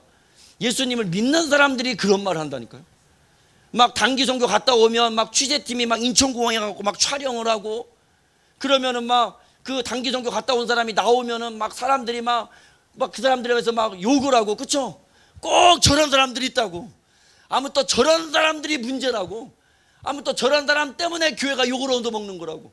믿는 사람들이 막 그렇게 욕을 하는 거 우리는 봤잖아요. 제가 지금 선교지에 있다가 잠깐 안식년 때문에 와 있는데, 와서 막 많은 분들이 그래요. 선교사님 막 선교지가 막 힘들지 않아요? 제가 보니까 한국이 더 힘듭니다. 선교지는요, 좀 더 오래전에 이 문제를 해결을 했어요. 우리 아프가니스탄, 파키스탄, 우리 이란 대부분의 선교지가 예수님 믿으면 국가법이 사형입니다. 복음을 전하면 국가법이 신성 모독죄로 감옥에 집어넣습니다.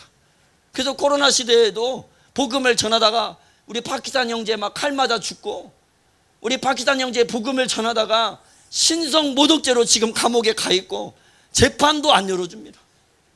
그러면 왜 그들은 국가법을 어기고 예수님을 믿고 감옥에 가고, 왜 그들은 국가법을 어기고 복음을 전하다가 신성 모독죄로 감옥에 가냐는 거예요. 여러분, 하나님의 나라가 있는 줄 믿습니다. 하나님의 나라가 있는 거예요. 이 세상의 나라가 지고 나면 이 땅에 올 영원한 하나님의 나라가 있는 줄 믿습니다. 그들은 그 하나님의 나라를 위해서 예수님을 믿는 거라. 이 세상에서 잘 먹고 잘 사는 게 아니라 하나님의 나라를 위해서 예수님을 믿는 거라.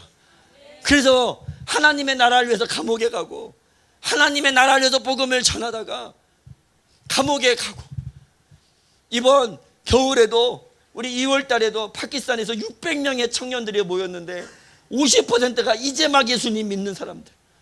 근데 거기서 나온 메시지가 복음 전하다 자기 남편 일하는 동료에게 칼 맞아 죽은 그 아내가 나와서 그래도 복음 전해야 합니다.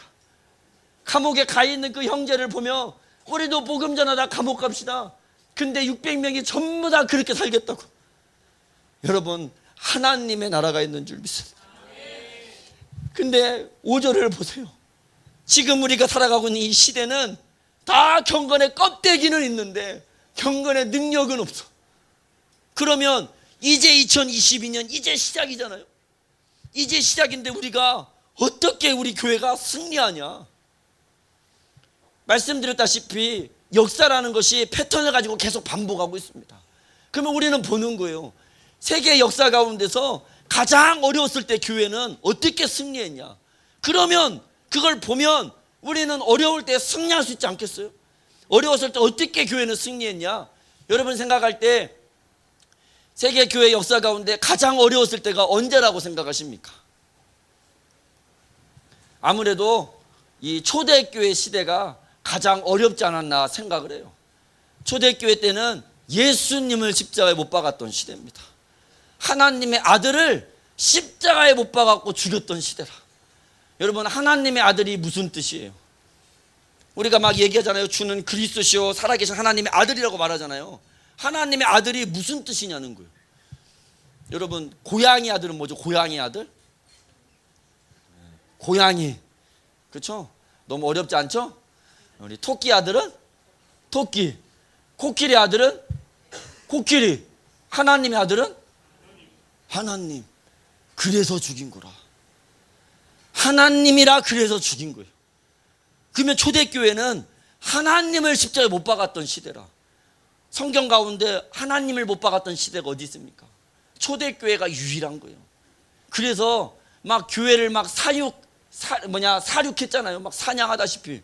그러면 그 어려운 때 초대교회는 어떻게 승리해서 지금 우리 한국교회 뭐 세계교회를 다 보잖아요. 어떻게 교회는 승리했냐.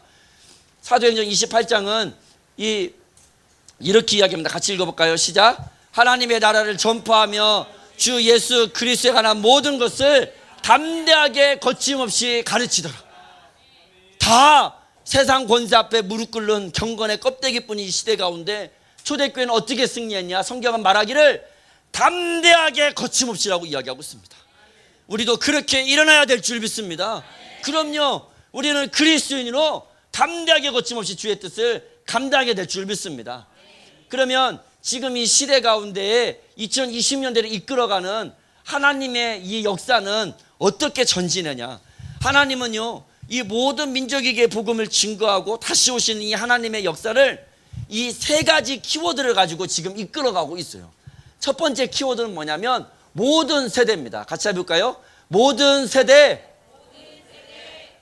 모든 세대. 아멘. 지금요, 모든 세대가 일어나고 있다라는 거예요. 그러니까 지금 선교 훈련을 받는 친구들을 보면은 모든 세대 친구들이 선교 훈련을 받는 거라. 그래서 이 나이를 따지면 시니어 뭐 선교 훈련이 있고, 우리 막 청년 선교 운동, 청소년 선교 운동, 우리 초등학생, 뭐 우리 건우 같은 초등학생 선교 운동, 그리고 우리 키즈, 우리 키즈 선교 운동도 있습니다. 우리 키즈 팀은 미취학 아동, 그러니까 학교 들어가기 전 유치원생들 있잖아요. 미취학 아동들이 키즈팀이라. 근데 모든 이 선교 훈련을 받은 친구들은 단기 선교를 가요. 복음 열방으로. 그러니까 우리 키즈팀도 이 선교 훈련을 받은 다음에는 단기 선교를 가겠죠. 아까 제가 터키에 있는데 단기 선교팀들이 오는 리스트가 와요. 어떤 팀들이 오나 쭉 리스트를 보는데 팀 이름 키즈팀, 참가자 나이 만 4세 5세. 여러분 만 4세 5세면 글씨를 쓰고 있는 게 안 돼요. 그러니까 제가 선교전 이 팀을 보면서 뭐 고민을 했어요. 아니 글씨를 쓸 줄도 읽을 줄도 모르는데 와갖고 어떻게 선교하냐. 여러분 이 글씨를 쓸 줄도 읽을 줄도 모르는 친구들이 오면 어떻게 선교하는 줄 아세요? 얘네들 일단은 글씨를 모르잖아요. 그렇죠? 그러니까 외우는데 이 친구들이 갖고 있는 장점이 두 가지가 있어요. 첫 번째는 발음이 좋아. 갖고 현지인처럼 해요. 두 번째는 기억력이 좋아하고 금방 외워. 우리 시니어분들이 오시면 가실 때까지 못 외우셔. 읽고 쓰는 건 되는데 가실 때까지 외우는 게 어려워. 근데 이 친구들은 좀만 가르치면 현지인처럼 발음하고 한 이틀 동안 똑같은 찬양을 반복해서 부르잖아요. 그러면 당신은 사랑받기 태어난 사람, 하나님의 세상을 이처럼 사랑하사, 찬양을 그냥 외워. 갖고는 가는 데마다 믿음도 충만하다. 그렇죠? 가는 데마다 부르는 거예요. 막 앉아도 부르고 일어서도 부르고 버스를 타도 부르고 누구를 만나도 불러. 여러분 생각해 보세요. 이렇게 이쁜 입술로 터키 말을 한다고. 이 입술로 터키 말을 하면 터키 사람들이 전부 다 그게 신기해갖고 입술만 쳐다보고 있어. 아니 이 입술로 어떻게 저기 터키 말이 나오나. 여러분 생각해 보세요. 이렇게 이쁜 아이들이 그 고사리 같은 손으로 성경책을 선물이라고 준다고. 어떤 터키인이 그 손을 붙잡고 복음 전했다고 경찰서에 데려가겠어요. 그러니까 경찰도 감당 못하는 하나님의 비밀병기라. 아멘. 우리 키즈팀입니다. 아멘. 그래서 지금은 모든 세대가 일어납니다. 제가 어떤 교회 갔더니 장로님이 그러더라고. 아니 선교는 청년들이 하는 게 아니냐고. 이 키즈 글씨 모르는 애들은 못하고 청년들, 글씨 읽고 있는 우리 청년들이 하는 거 아니냐고. 여러분 그날도 그랬어요. 오순절날 성령이 임했을 때도 사람들은 이것이요 미친 짓이라고 말했습니다. 어떤 사람들은 그래요. 그 위험한데 이 어린이들을 죽음으로 몰아보낸다고. 여러분 그게 아니더라고요. 이 조그마한 애들이 바깥에 나가갖고 막 터키를 막 누비면서 막 복음을 전하고 돌아오잖아요. 그리고 여러분처럼 저녁이 되면 예배 끝나고 어땠는지 은혜를 나누는데 이 조그마한 애들이 그러는 거예요. 터키에는 우리 많은 시리아 사람들이 있는데 더 불쌍해 보이려고 구걸할 때 어떻게 하냐면 애기들을 안고 합니다. 그 애기들을 안고 자기 동생, 자기만한 아이들을 안고 구걸하는 그 시리아 아줌마, 그 시리아 애들 신발도 없이 겨울에 그 땅바닥을 돌아다니는 그 애들을 보면서 이 조그마한 애들이 눈물을 흘리면서 기도하더라고요. 우리 시리아 친구들 예수님 믿게 달라고. 이 조그마한 애들이요 터키 땅을 막 누비며 다니면서 막 복음 전하면서 와서 말하기를 터키의 땅이 이렇게 크고 사람들이 이렇게 많은데 어떻게 복음을 전하는 사람이 없냐고. 이 친구들이 이 조그마한 애들이 울면서 기도하더라고요. 여러분 이거는요 미친 짓이 아니라 말씀대로인 줄 믿습니다. 베드로가 말했어요. 이 일은 요엘 선지자가 마지막 때에 말씀하신 것처럼 자녀들은 예언할 것이요 청년들은 환상을 보고 아비들은 꿈을 꾸리라 말씀하셨던 성령의 일인 줄 믿습니다. 성령이 이들 가운데 있는 줄 믿습니다. 주께서 약속했어요. 성령이 모든 세대 가운데 있다고. 아멘. 그래서 지금 선교는요 모든 세대들이 일어나고 있습니다. 여러분 4살짜리도 선교하는데 누가 하나님 앞에 서갖고 나는 몰랐습니다라고 누가 말합니까? 나는 안 됩니다, 나는 부족합니다, 누가 말해요? 주께서 분명히 말할 겁니다. 4살짜리도 했다. 그럼요 핑계 댈 데 없는 거예요. 또 한 가지는 모든 민족입니다. 지금은요 모든 민족이 일어나고 있는 거예요. 그래서 지금 우리 터키에는 많은 난민들이 있습니다. 시리아 난민들이 20명 중에 1명이 난민이라. 그러니까 우리 가운데 지금 난민 한 5명 있는 거예요. 그러니까 근데 이 난민들 사역을 보니까 이 난민들 사역이 지금 어떻게 진행되냐면 전부 다 나눠주는 사역이에요. 그러니까 배가 고프니까 빵을 나눠주고 추우니까 옷을 나눠주고. 근데 저희가 지금 하고 있는 이 난민 사역은 뭐냐면 선교 훈련을 하는 거라. 선교 훈련을 하면은 비전숙고를 하면은 가면은 빵을 주는 게 아니라 자기가 차비를 내갖고 가야 돼. 여기 가면은 여러분들이 캠프하면 막 시간을 들이잖아요. 이 친구들도 그래요. 이 친구들도 막 4시간, 5시간 와갖고 앉아 있어야 하는 거라. 근데 하루 종일 막 재봉틀 돌리면서 청소하면서 돈 버는데 5시간 먼저 나간다고 하면은 어떤 사장님이 먼저 보내줘요. 그렇죠? 근데 어떤 친구들은 막 일자리에서 쫓겨나면서도 이곳에 와갖고 다른 민족을 알아가고 막 기도하는 거라. 근데 이 비전스쿨이 끝날 때 1회입니다. 1회 졸업식 때 초등학교 5학년, 우리 초등학교 5학년 친구 있나요? 네, 우리 초등학교 5학년이요? 그래요. 우리 초등학교 5학년 친구가 이 비전스쿨 때 뭐라고 이 발표를 했냐니까 우리는 난민이 아닙니다. 우리는 선교사입니다. 하고 그때부터 우리 모든 난민들의 고백은 우리들은 난민이 아닙니다. 우리들은 선교사입니다라는 거예요. 말씀대로입니다. 심령이 가난한 자는 복이 있나니 천국이 저희 것이며. 이들이 심령이 가난해서 자기 차비를 드리고 4시간, 5시간 시간을 드리고 다른 민족을 알아가고 기도하는 이 자리 가운데 나왔을 때 하나님께서 이들 가운데 하나님의 나라를, 하나님의 꿈과 비전을 주신 줄 믿습니다. 하나님의 나라가, 하나님의 꿈과 비전이 없었을 때는 매일 불쌍한 난민들이었습니다. 근데 하나님의 비전이 들어가니까 이제는 전쟁 때문에 우리가 터키로 쫓겨난 난민들이 아니라 터키 사람들에게 복음을 전하라고 파송받은 우리는 선교사입니다라고 이들이 이렇게 일어나는 거라. 바뀐 건 아무것도 없습니다. 오늘 또 가난하고 어렵고 척박한 삶을 살아가는 난민들이지만 하나님들이 이들의 신분과 믿음의 고백을 바꾸셨을 때 이들이 선교사로 일어나고 있는 줄 믿습니다. 애통하는 자는 복이 있나니 저희가 위로를 받을 것이며.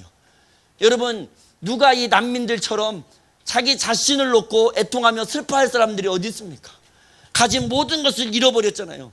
근데 이들이 하나님 나 불쌍합니다라고 애통하는 게 아니라 하나님 복음으로 아프가니스탄과 우리 이집트 살려달라고 이들이 다른 민족을 놓고 기도할 때 하나님이 이들을 긍휼히 여겨주시는 줄 믿습니다. 긍휼히 여기는 자는 복이 있나니 저희가 위로를, 긍휼히 여김을 받을 것이며. 여러분, 이들만큼 누군가의 도움이 절실한 사람들이 어디 있습니까? 근데 이들이 나 도와주세요가 아니라 다른 사람들 도와주겠습니다라고 일어날 때 하나님이 이들의 신분을 난민이 아닌 선교사로 바꾸시는 줄 믿습니다. 여러분들 가운데 인생에 어려운 분이 있다면 여러분을 놓고 울면은 바뀌지 않습니다. 여러분보다 더 어려운 아버지의 뜻을 놓고 애통할 때 하나님의 여러분의 애통함도 위로해 주실 줄 믿습니다. 여러분 인생 가운데 어려운 분이 있다면 하나님 나 힘들어요, 나 도와주세요 그렇게 기도하는 게 아니라 우리 이 친구들처럼 복음 없이 여러분보다 더 힘든 친구들 놓고 여러분들이 품고 기도하고 애통할 때 여러분의 인생 또한도 주님께서 긍휼히 여겨주실 줄 믿습니다. 아멘. 세 번째는 뭐냐면 글로벌 얼라이언스입니다. 뭐라고요? 이거는 세계 교회 영적 동맹입니다. 누구도 자기 스스로 이겨낼 수 없습니다. 누구도 자기 혼자 승리할 수 없어요. 그러니까 성경책을 보세요. 마태복음 16장에 주는 그리스도시요 살아계신 하나님의 아들입니다라고 고백했을 때 베드로야 네가 흑암의 권세를 이길 거다 이렇게 말하지 않았어요. 이 반석 위에 교회를 세우리니 교회가 음부의 권세를 이기리라 하신 줄 믿습니다. 아멘. 공동체입니다. 여러분들 가운데 매일 넘어지는 죄, 습관적으로 짓는 죄, 매일 넘어지는 연약함, 나약함 때문에 고민하는 분들이 있다면 공동체로 일어나야 될 줄 믿습니다. 그럼요. 그래서 우리가 그 공동체를, 교회를 이번 캠프 가운데 경험하는 거잖아요. 누구도 혼자 승리할 수 없어요. 같이 할 때 승리하고 믿음을 부어주신 줄 믿습니다. 우리 열방의 친구들도 그래요. 파키스탄 친구들 혼자 승리할 수 없습니다. 우리 터키 친구들 혼자 승리할 수 없어요. 이 친구들이 같이 모여서 예배할 때 그때 주께서 기름 부어주시는 줄 믿습니다. 아멘. 그래서 우리 세반 목사님도 이 예배에 참석하셨어요. 이 예배 63개 국가 75개 민족 2,000명이 넘는 사람들이 모여갖고 예배드리. 여러분 2,000명이 넘는 사람이 모이면 어떻게 예배하는 줄 아세요? 이 스크린 있죠? 이 스크린이 8개가 띄어져. 그리고 각 스크린마다 2개 언어로 16개 언어로 동시 통역. 그러니까 똑같은 찬양을 부르잖아요. 똑같은 찬양을 부르면 16개 언어로 부르는 거야.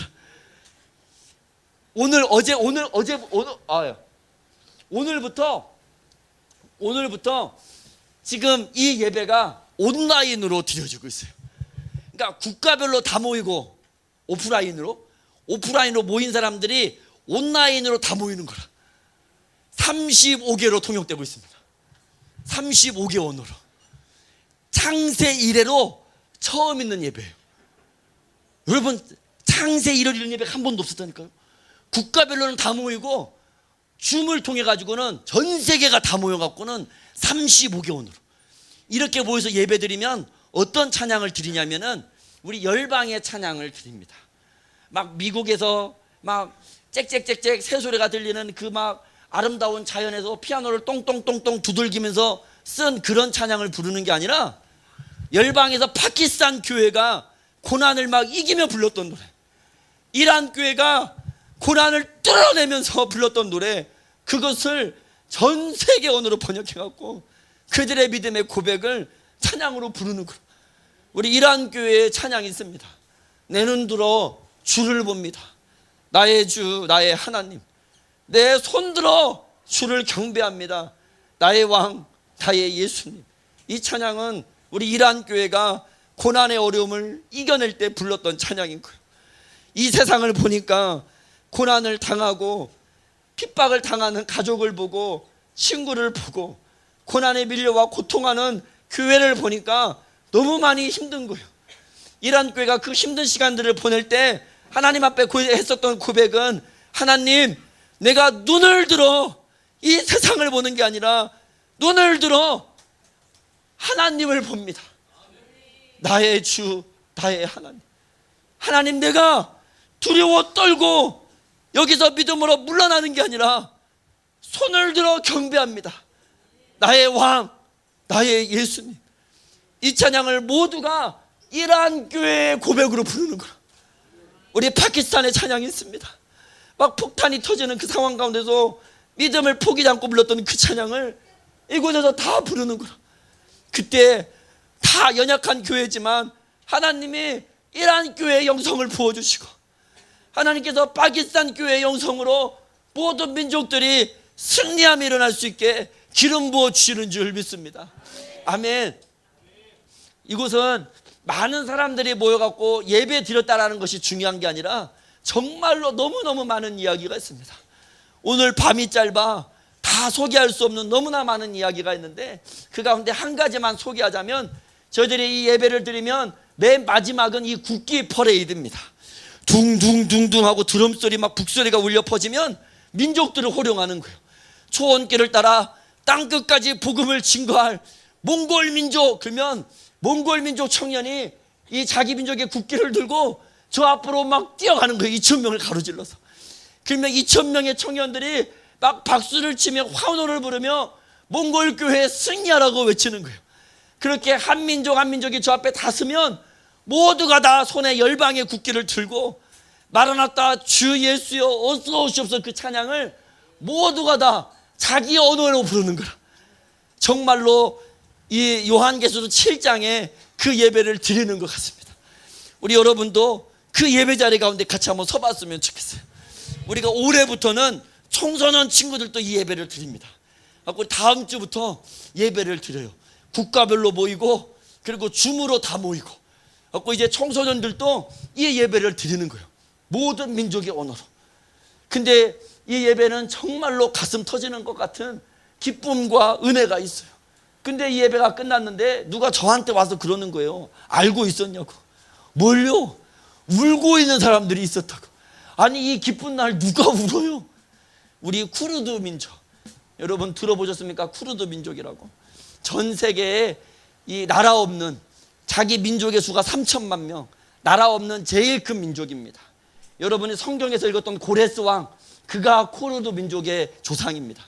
동방박사 있잖아요. 예물 갖고 예수님의 탄생을 축하했었던 그 동방박사들의 조상이, 이 동방박사들이 쿠르드 민족의 조상들입니다. 지금은 나라가 없고 그들의 언어를, 터키는 그들의 독립을 경계하기 때문에 터키에서는 그들의 국기를 쓸 수가 없고 자기 나라 말을 쓸 수가 없는 거예요. 그러니까 그들이 모든 민족이 다 자기 언어로 찬양을 부르잖아요. 근데 이들은 자기 언어로 찬양을 부를 수가 없는 거라. 모든 민족이 자기 민족의 국기를 들고 저 앞으로 막 뛰어나가잖아요. 우리 쿠르드 민족은 자기 민족의 국기를 갖고 나갈 수가 없는 거라. 그러니까 그냥 그곳에 앉아갖고 막 우는 거라. 저희들이 그 이야기를 듣고 다 가서 같이 울고 기도했어요. 여러분, 마지막에 모든 민족이 일어나고 있습니다. 나라 없는 민족, 여러분처럼 자기 나라 말을 마음껏 사용할 수 없고 국기를 마음껏 사용할 수 없는 그 민족도 연약하다 말하고 부족하다 말하는 것이 아니라 마지막에 다 함께 손에 손을 붙잡고 일어나고 있는 거라. 그래서 지금 이 국기 퍼레이드 할 때 우리 쿠르드 민족도 저 앞에 뛰어나갑니다. 어떻게 뛰어나가냐면 국기가 없잖아요. 하얀 색깔 천에 쿠르드라고 적어갖고 뛰어나가. 괜찮습니다. 나라가 없어도 자기 말을 사용하지 못해도 우리가 다 손에 손을 붙잡고 나갈 때 승리할 줄 믿습니다. 그럼요, 다 잘나서가 아닙니다. 우리가 다 연약하지만 주의 다시 오심을 기다리면서 함께 모든 세계교회가 연대하면서 나가는 줄 믿습니다. 그래서 지금 모든 민족, 모든 세대가 일어나고 있고 모든 민족이 일어나고 있고 그들이 글로벌 얼라이언스로 함께 나가고 있는 줄 믿습니다. 아멘. 성경은 이 마지막 때에 대해서 노아의 때와 같고 롯의 때와 같다고 이야기합니다. 근데 이 두 사람의 특징이 있어요. 노아와 롯은 어떤 사람들이냐면 자기가 살았을 때 하나님의 심판을 받았던 사람들이에요. 이 두 사람들의 또 한 가지 공통점은 뭐냐면 그 엄청난 하나님의 심판, 막 세계가 물에 잠기고 소돔과 고모라가 막 불바다가 되는 이 하나님의 심판 앞에서 구원함을 받은 사람들이 이 두 사람이라. 근데 이 노아와 롯에 대해서 오늘 성경은 조금 다르게 이야기를 하고 있는 거예요. 같이 한번 제가 여러분들 한 절 교독하겠습니다. 옛 세상을 용서치 아니하시고 오직 을을 전파하는 노아와 그 7 식구를 보존하시고 경건치 아니한 자들의 세상에 홍주를 내리셨으며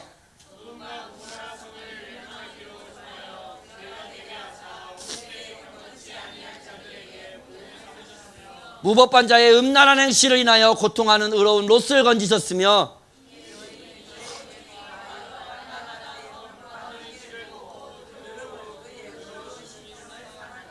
아멘. 오늘 똑같이 하나님의 심판을 보고 똑같이 구원함을 받았지만 이 두 사람에 대해서 다르게 이야기를 하는데 노아에 대해서는 뭐라고 이야기하냐니까 오직 을을 전파한 노아라고 이야기합니다. 노아는 100년이 넘는 그 시간 동안 배를 지었던 사람이 아니에요. 노아는 배를 지었던 사람이 아니라 성경은 뭐라고 말하냐니까 그는 을을 전파한 사람이라고, 복음을 외치고 땅끝까지 복음을 외쳤던 사람이라고 이야기하고 있는 거라.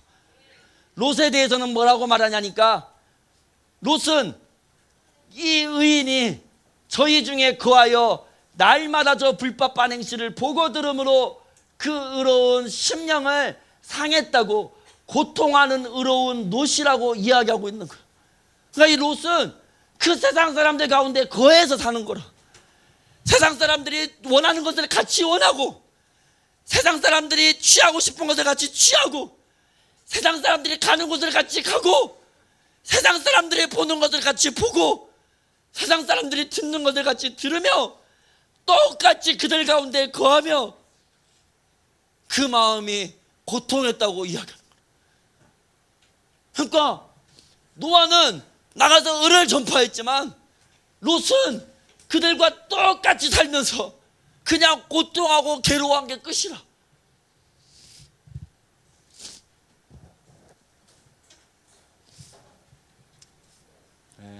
귀엽게 생겼죠? 네, 저희 아들입니다. 우리 막둥이는 웃으면 눈이 짝 찢어져 갖고 안 보입니다. 그 터키 사람들이 얼마나 이뻐하는지 몰라요. 우리 터키 사람들이 엄청 궁금해하는 게 있어요. 너는 눈이 이렇게 짝 찢어졌는데 수박 하나가 다 보이냐? 우리 터키 수박 봤잖아, 이렇게 큰 거. 아니 우리는 눈이 이렇게 커서 다 보이는데 너는 눈이 이렇게 찢어져 갖고는 웃을 때 눈도 안 보이는데 수박 하나가 다 보이냐? 네, 여러분 다 보이는 줄 믿습니다. 우리 망둥이는 저희가 입양을 통해서 얻은 아이입니다. 저희가 큰 이유가 대단한 이유가 있어서가 아니라 제가 하루는 잠을 자는데 저희 둘째 아이가 울면서 방문을 열고 들어오는 거예요. 왜? 라고 물어봤더니 무서운 꿈을 꿨대요. 그래서 저하고 아내 사이 가운데 누워서 한참을 울다가 잠이 들었습니다. 잠이 들어있는 우리 딸아이의 얼굴을 보다가 옆에 있는 시계를 봤더니 새벽 2시가 넘어가고 있더라고요. 여러분 새벽 2시 이 굳게 닦여져 있는 분은 누구나 다 망설이는 시간이고 망설이는 장소입니다. 여러분들 가운데 여러분들의 이 섬기시는 교회 목사님을 여러분들은 다 사랑하고 존경하시죠? 네. 여러분들 가운데서 그 사랑하고 존경하는 목사님한테 새벽 2시에 무서운 꿈을 꿨다고 전화할 수 있는 사람이 몇 명이나 되겠어요? 여러분 그게 새벽 2시예요. 그게 굳게 닦여져 있는 분입니다. 우리는 전화기를 듣고 한참을 고민하겠죠. 야 우리 목사님 내일 새벽 기도도 가야 하는데 이 꿈 때문에 전화를 갖고 깨우면 신뢰가 될까 말까. 여러분 그게 새벽 2시고 그게 굳게 닦여져 있는 문이에요.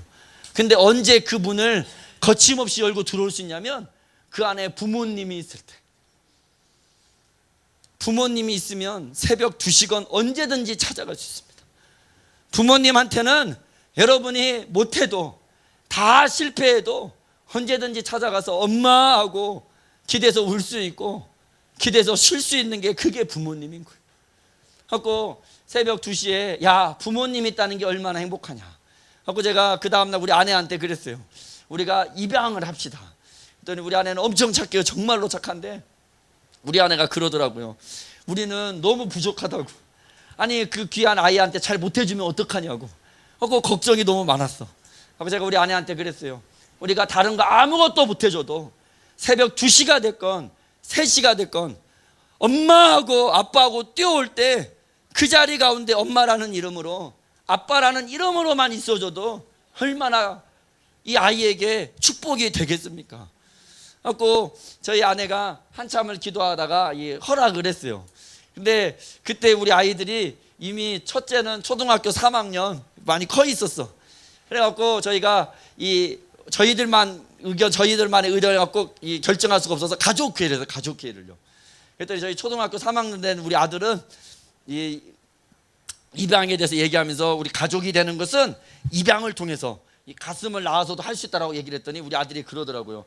아니 그거 힘든 거 아니냐고. 그러면서 하루 동안 기도할 시간을 달래요. 그래서 저희 첫째 아들은 하루 동안 기도하고 허락을 했어요. 우리 이 둘째 딸은 너무 기뻐하면서 그 자리에서 허락을 했어요. 살아있는 인형이 생기는 거잖아요. 엄마 딸로 합시다.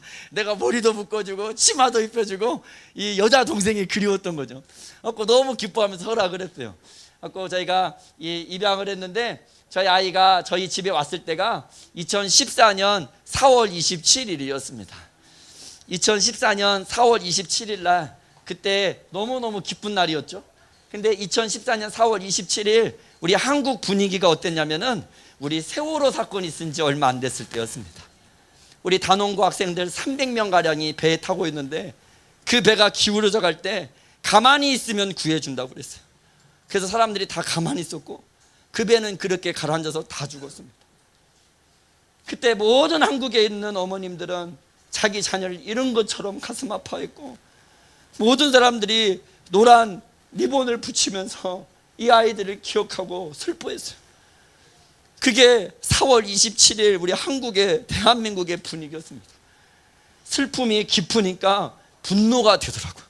그래서 사람들이 모여갖고 막 소리를 지르며 대통령 물러나라고 막 외치면서 4월 한국의 분위기는 슬픔과 분노와 너무나 복잡하고 힘든 게 4월 27일의 분위기였습니다. 그러면 4월 27일은 다 그랬냐? 그러지 않았다라는 거예요. 보여줬던 것처럼 저희 아이는 사랑하는 부모님을 만났고 저희는 무엇과도 바꿀 수 없는 사랑하는 아들을 얻었고 그때도 많은 민족에서 이 선교훈련이 열려서 다른 민족을 얻고 민족마다 기도하고 그들이 모여서 같이 예배하고 그 초등학교 키즈 그 조그만 아이들도 다른 민족을 가슴에 품고 기도하며 선교하겠다고 예수님 빨리 오시라고 외쳤다라는 거. 똑같은 시대를 살아가고 있지만 누구는 노아처럼 살아갈 수 있고 누구는 롯과 같이 살아갈 수 있다라는 거예요.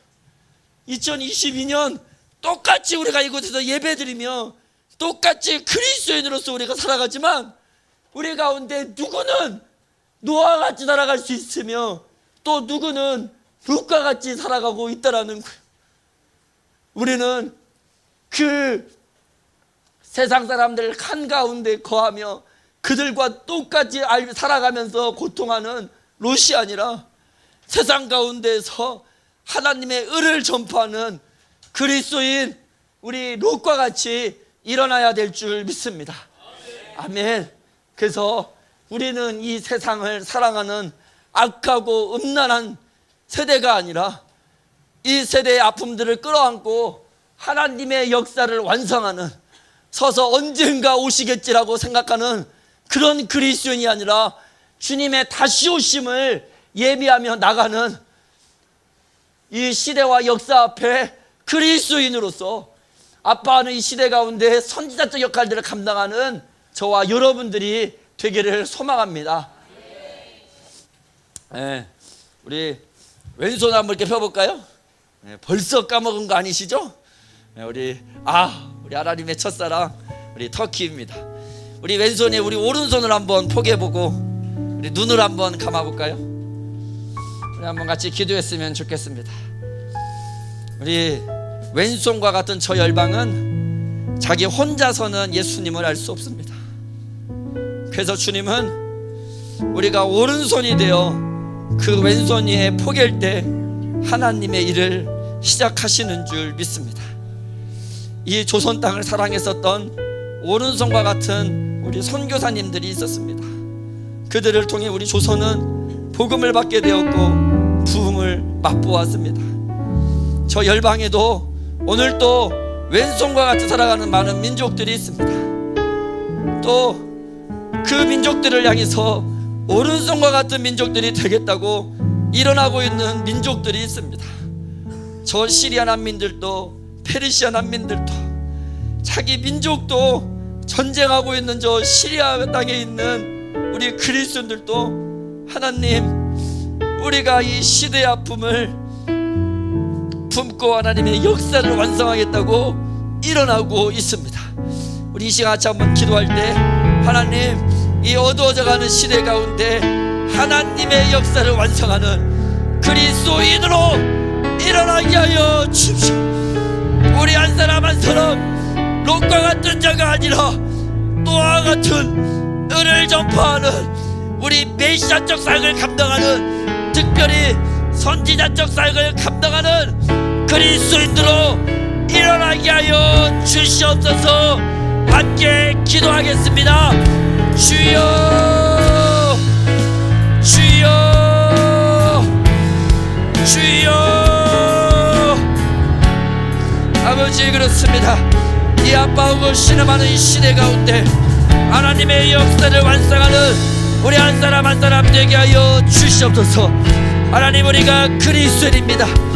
하나님, 우리가 그리스도인입니다. 이 시대 가운데 선지자적 사역으로 일어나게 하여 주십시오. 하나님, 우리가 그리스도인입니다. 이 엄청난 악한 세대를 향하여 아버지, 왕과 같은 역할들을 감당하게 하여 주십시오. 우리가 기도할 때 어둠이 떠나가게 될 줄 믿습니다. 우리가 기도할 때 한민족 한민족들이 하나님을 예배하며 살아나게 될 줄 믿습니다. 아버지, 우리가 제사장의 왕과 같은 제사장의 역할을 감당하게 하여 주십시오.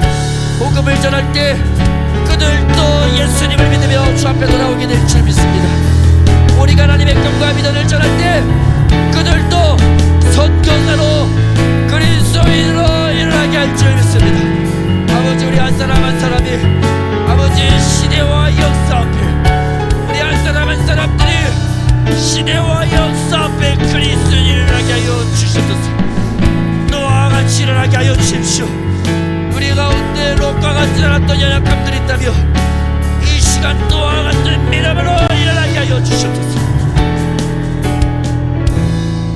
우리 한 번 더 기도했으면 좋겠습니다. 마지막 때입니다. 정말로 마지막 때입니다. 여러분, 세상을 보세요. 독서계를 찬송하고 교회를 핍박하고, 여러분 정말 마지막, 정말 주님께서 말씀하신 것처럼 2030년까지 모든 사람들에게 새로운 신분증을 주고 집을 주고, 이제 인공지능이 또 메타버스가 정말 주님께서 말씀하시는 마지막 징조가 다 이루어지고 있는 마지막 시대입니다. 또한 여러분 보세요. 이제 복음이 땅끝까지 증거되어 이제 24,000개 가운데 500개 민족 남았다고 이야기하고 있습니다. 여러분 보세요. 저 아프가니스탄도 전쟁 가운데 모든 것을 잃어버리고 신음하고 있는 저 시리아도 주님 어서 오십시오라고 복음을 전하며 일어나고 있지 않습니까? 우리 가운데 주님의 오심을 사모하지 않고 관심 없고 악하고 음란했던 모습들이 있다면 주여 이 시간 역사하여 주십시오. 아버지, 마지막 시대에 모든 세대들 일어나게 하여 주십시오. 모든 민족 일어나게 하여 주십시오. 글로벌 얼라이언스로 손에 손을 붙잡고 승리하게 하여 주시옵소서. 같이 기도하겠습니다. 주여, 주여, 주여. 아버지, 그렇습니다. 마지막 때에 우리 손에 등불이 살아있게 하여 주십시오. 기름이 있게 하여 주십시오. 이 마지막 시대에 하나님 정말 우리가 달란트 받은 달란트를 가지고 복음을 가지고 땅끝까지 복음을 증거하며 지원심을 예비하게 하여 주십시오. 오늘도 복음 없이 간저 민족들을 섬기며 아버지, 염소와 같이가 아니라 양과 같이 주의 의심을 예비한 자들이 나게 하여 주십시오. 아버지, 성경을 모아주십시오. 우리 모든 세대 가운데, 모든 민족 가운데, 또 글로벌 얼라이언스를 하고 있는 아버지, 이 세계 선교운동 가운데